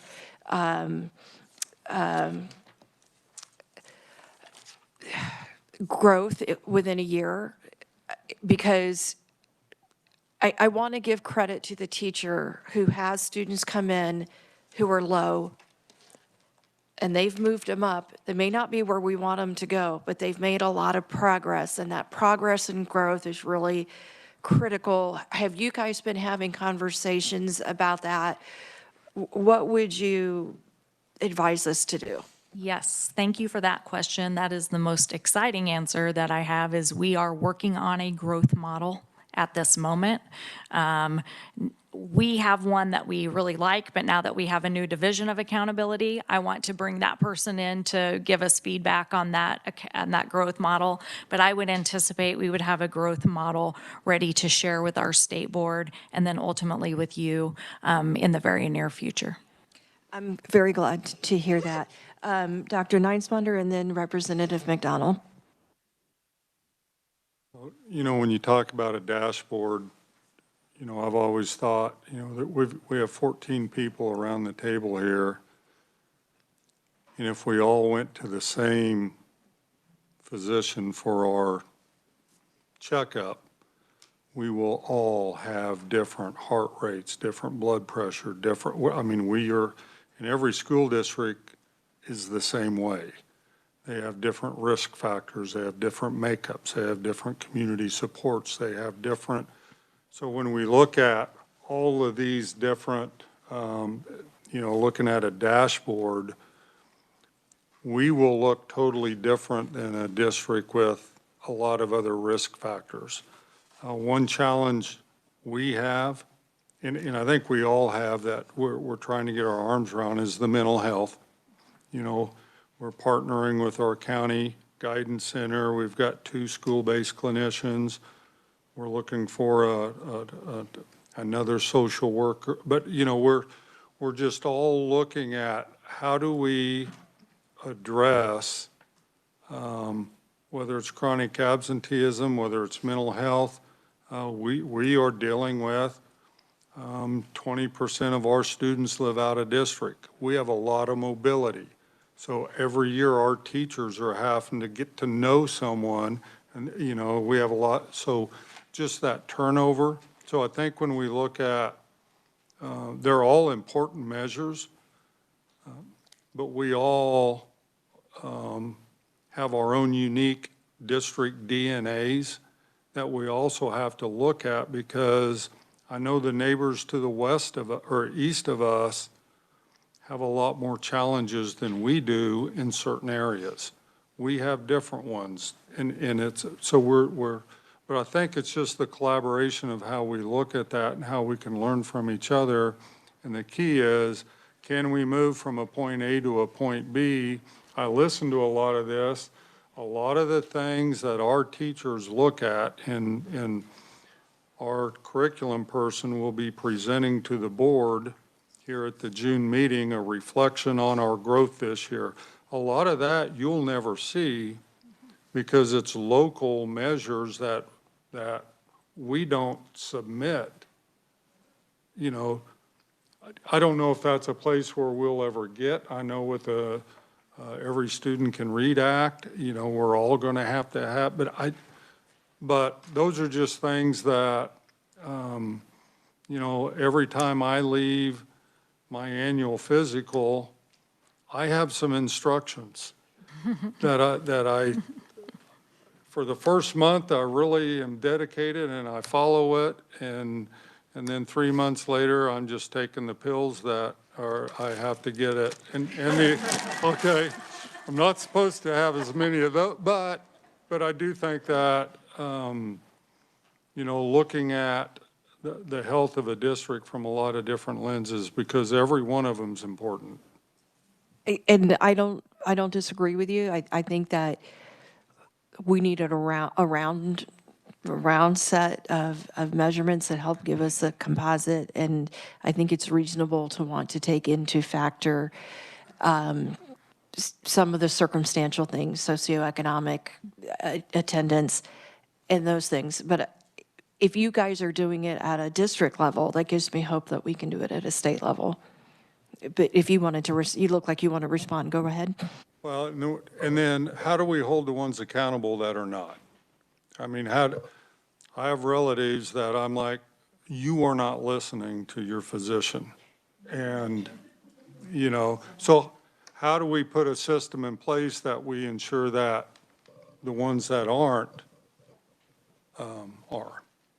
I think that's a huge question that we need to deal with, but at a future time. Representative McDonald.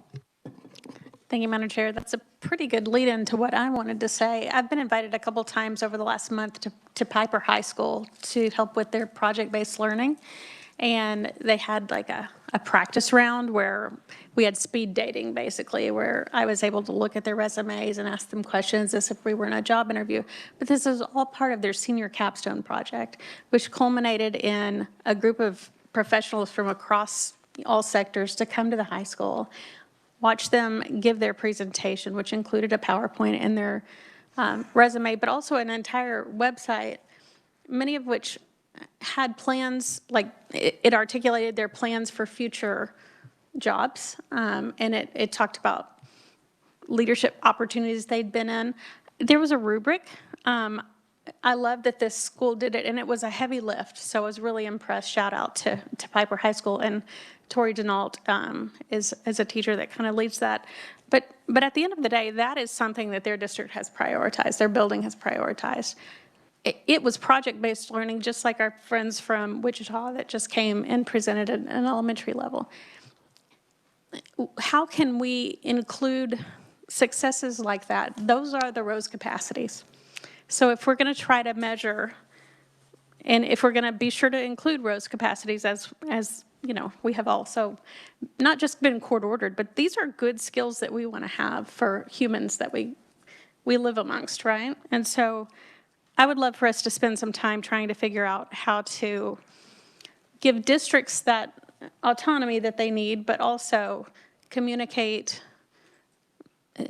This was a very clear rubric, and it was hard for me to judge some of them. We can do this if we try, but we don't all have to be uniform. I think there's some things that have to be in common, though, for you know, is there room for individuality? Yeah. Is there room for some things that are so important they need to be in common? Probably. Did you want to respond to that? I guess I'm just trying to say that I think many districts are prioritizing, a good educator is prioritizing the Rose capacities. And I want us to make sure that our funding does not overlook that. You know, to the presenter on WebEx earlier, Edunomics, she's not really talking about any of these Rose capacities. And if she is, she's not necessarily talking about funding them. So I just want to be careful that we don't overlook these soft skills that employers say they want, that parents want for their children. Thank you. But I think she was talking about the things that underpin all of that with the math skills and the reading skills. It's harder to get to the others when we're not solid there. And Dr. Gibson. Thank you, Madam Chair, and thank you, Dr. Nugent, for your presentation.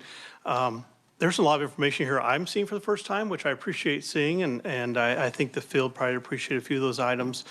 You and Dr. Rosa said something in common today, and I want to kind of dig in a little bit if you have time here, but both mentioned that the one way or one thing we might want to consider is looking at depth versus breadth when it comes to curricular standards in order to make improvement. Can you kind of expand what that looks like?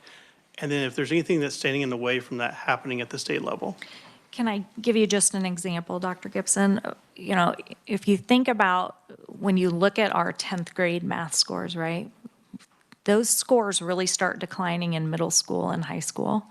All roads lead to Algebra 1, right? That means 10th grade math, Algebra 1 geometry. How do we take those standards and backwards map what has to happen to get those standards mastered prior to 10th grade? Because something happens in those middle grades, and that's kind of what we're tasked, or I feel like my team is tasked with, is how do we start going deep into what matters instead of trying to do so much, while still allowing autonomy, while still allowing creativity, very important. I mean, I don't want to take music and recess, that's critical, right? But we also have to remain focused. And I go back to kind of what I said at the beginning. State assessments matter, but they're not the entirety of student success. But with that said, if we don't build the foundations and we don't hone in on what's going to lead to that success, we're going way too wide. I appreciate that. Thank you. Thank you. Any other questions? All right. Dr. Nugent, thank you. You can get back to the comfortable chair now. And audience, I do recognize those are not the most comfortable seats, and y'all have hung in with us all day. Thank you for doing that.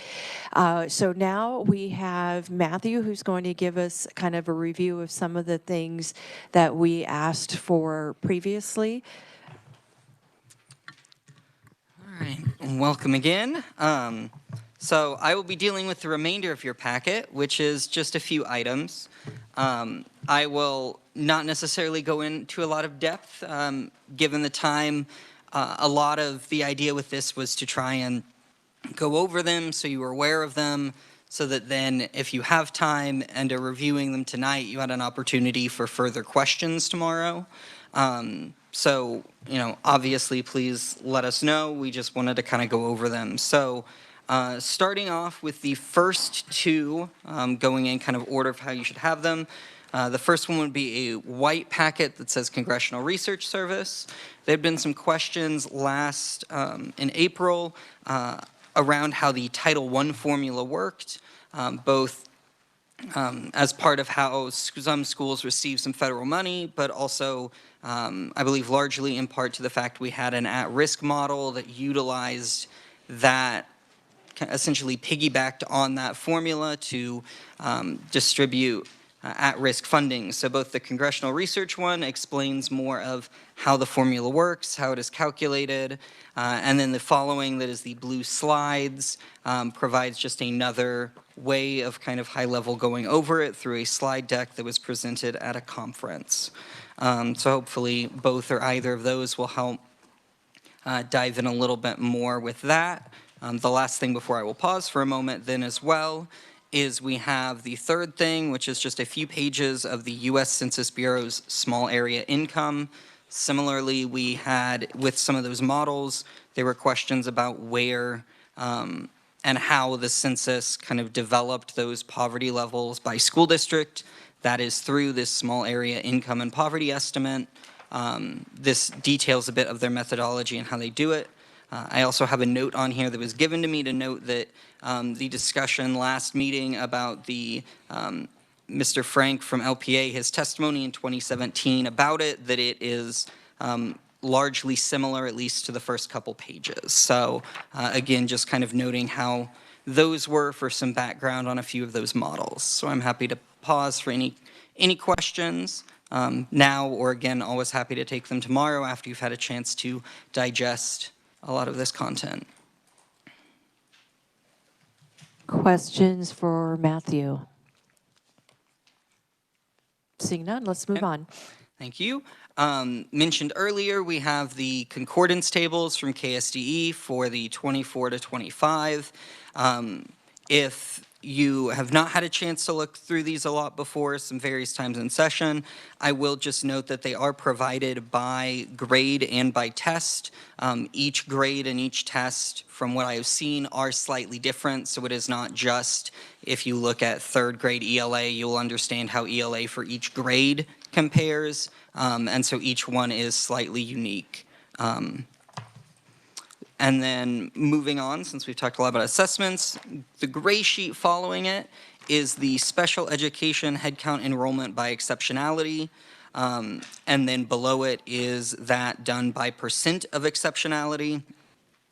So again, there were just some questions and requests for kind of understanding when talking about and looking at special education, what is this group of students that's being talked about? And then that pairs into the tan one, which is addressing a question of just kind of asking, how does Kansas compare nationally? So you will see the darker highlighted boxes are all going to be Kansas, so it basically alternates between Kansas and national. But you can see for the school year, kind of the numbers of students that have IEPs, and again, just kind of get an understanding of how we fit into that big picture. And with that, I will go ahead and pause, since that's kind of the couple special education things before I dive into the next batch. Any questions for Matthew? Representative McDonald and then Steele. Thank you, Madam Chair. I was just looking at the difference between Kansas and the national under ages, I guess, 5 to 11. We have increased by 7.8%, but national has increased 17.3%. Our 5 to 11% includes gifted, correct? And the national doesn't? Madam Chair, Representative, I can double check most of the time if, most of the time in just reporting the IDEA data to the feds, we are going to exclude gifted because they do not include it. So I would presume, I didn't entirely pull this data set, so I'll double check. But I would guess it doesn't include gifted if this was a federal source that it was pulled from, so. I'm seeing a nod from the expert here. Thank you. Mr. Zeitz, I think, wanted to help answer that question. Yeah, there we go. Yeah, if this is pulled from the data that we pull for the feds, which it appears to be based on what I see there, yeah, it wouldn't include the gifted. Also, what'd you say, tan sheet, is that what we're calling it? Since that appears to just be raw numbers of students, because the prevalence of disability really kind of tracks, there's both the size of the population and the overall population, and then separately the prevalence, the percentage of students within that population that might have a particular disability. Looking only at the raw numbers and the move there doesn't tell a complete story. I think in some ways the other sheet that gives, it looks like you've got the prevalence percentages here on this sheet. And I think that provides important context for any given number of students, how many are being identified with a particular disability. Thank you. Any follow-up? And I guess if we're looking at that other page too, nationally developmentally delayed like here we include a lot of things under that umbrella until they turn 9. Is that a national thing or is that just something we do? That is a national thing. Thank you. Representative Steele. Thank you, Madam Chair. Matthew, I just need a quick remembering because on the concordance table, the percentage of students at or above this score point, was that percentage for the 2025 scale or the 2024 scale? So, Madam Chair, Representative, so my understanding of how to read it is you would look and see on the left side is the 24 scale, and the right is the 25. And so you would see that for someone who had a 251 on third grade ELA under the 24 scale would be basically 98% of the students would be at or above that score. That would equate to a 463 on the new scale, and they would both be in level 1.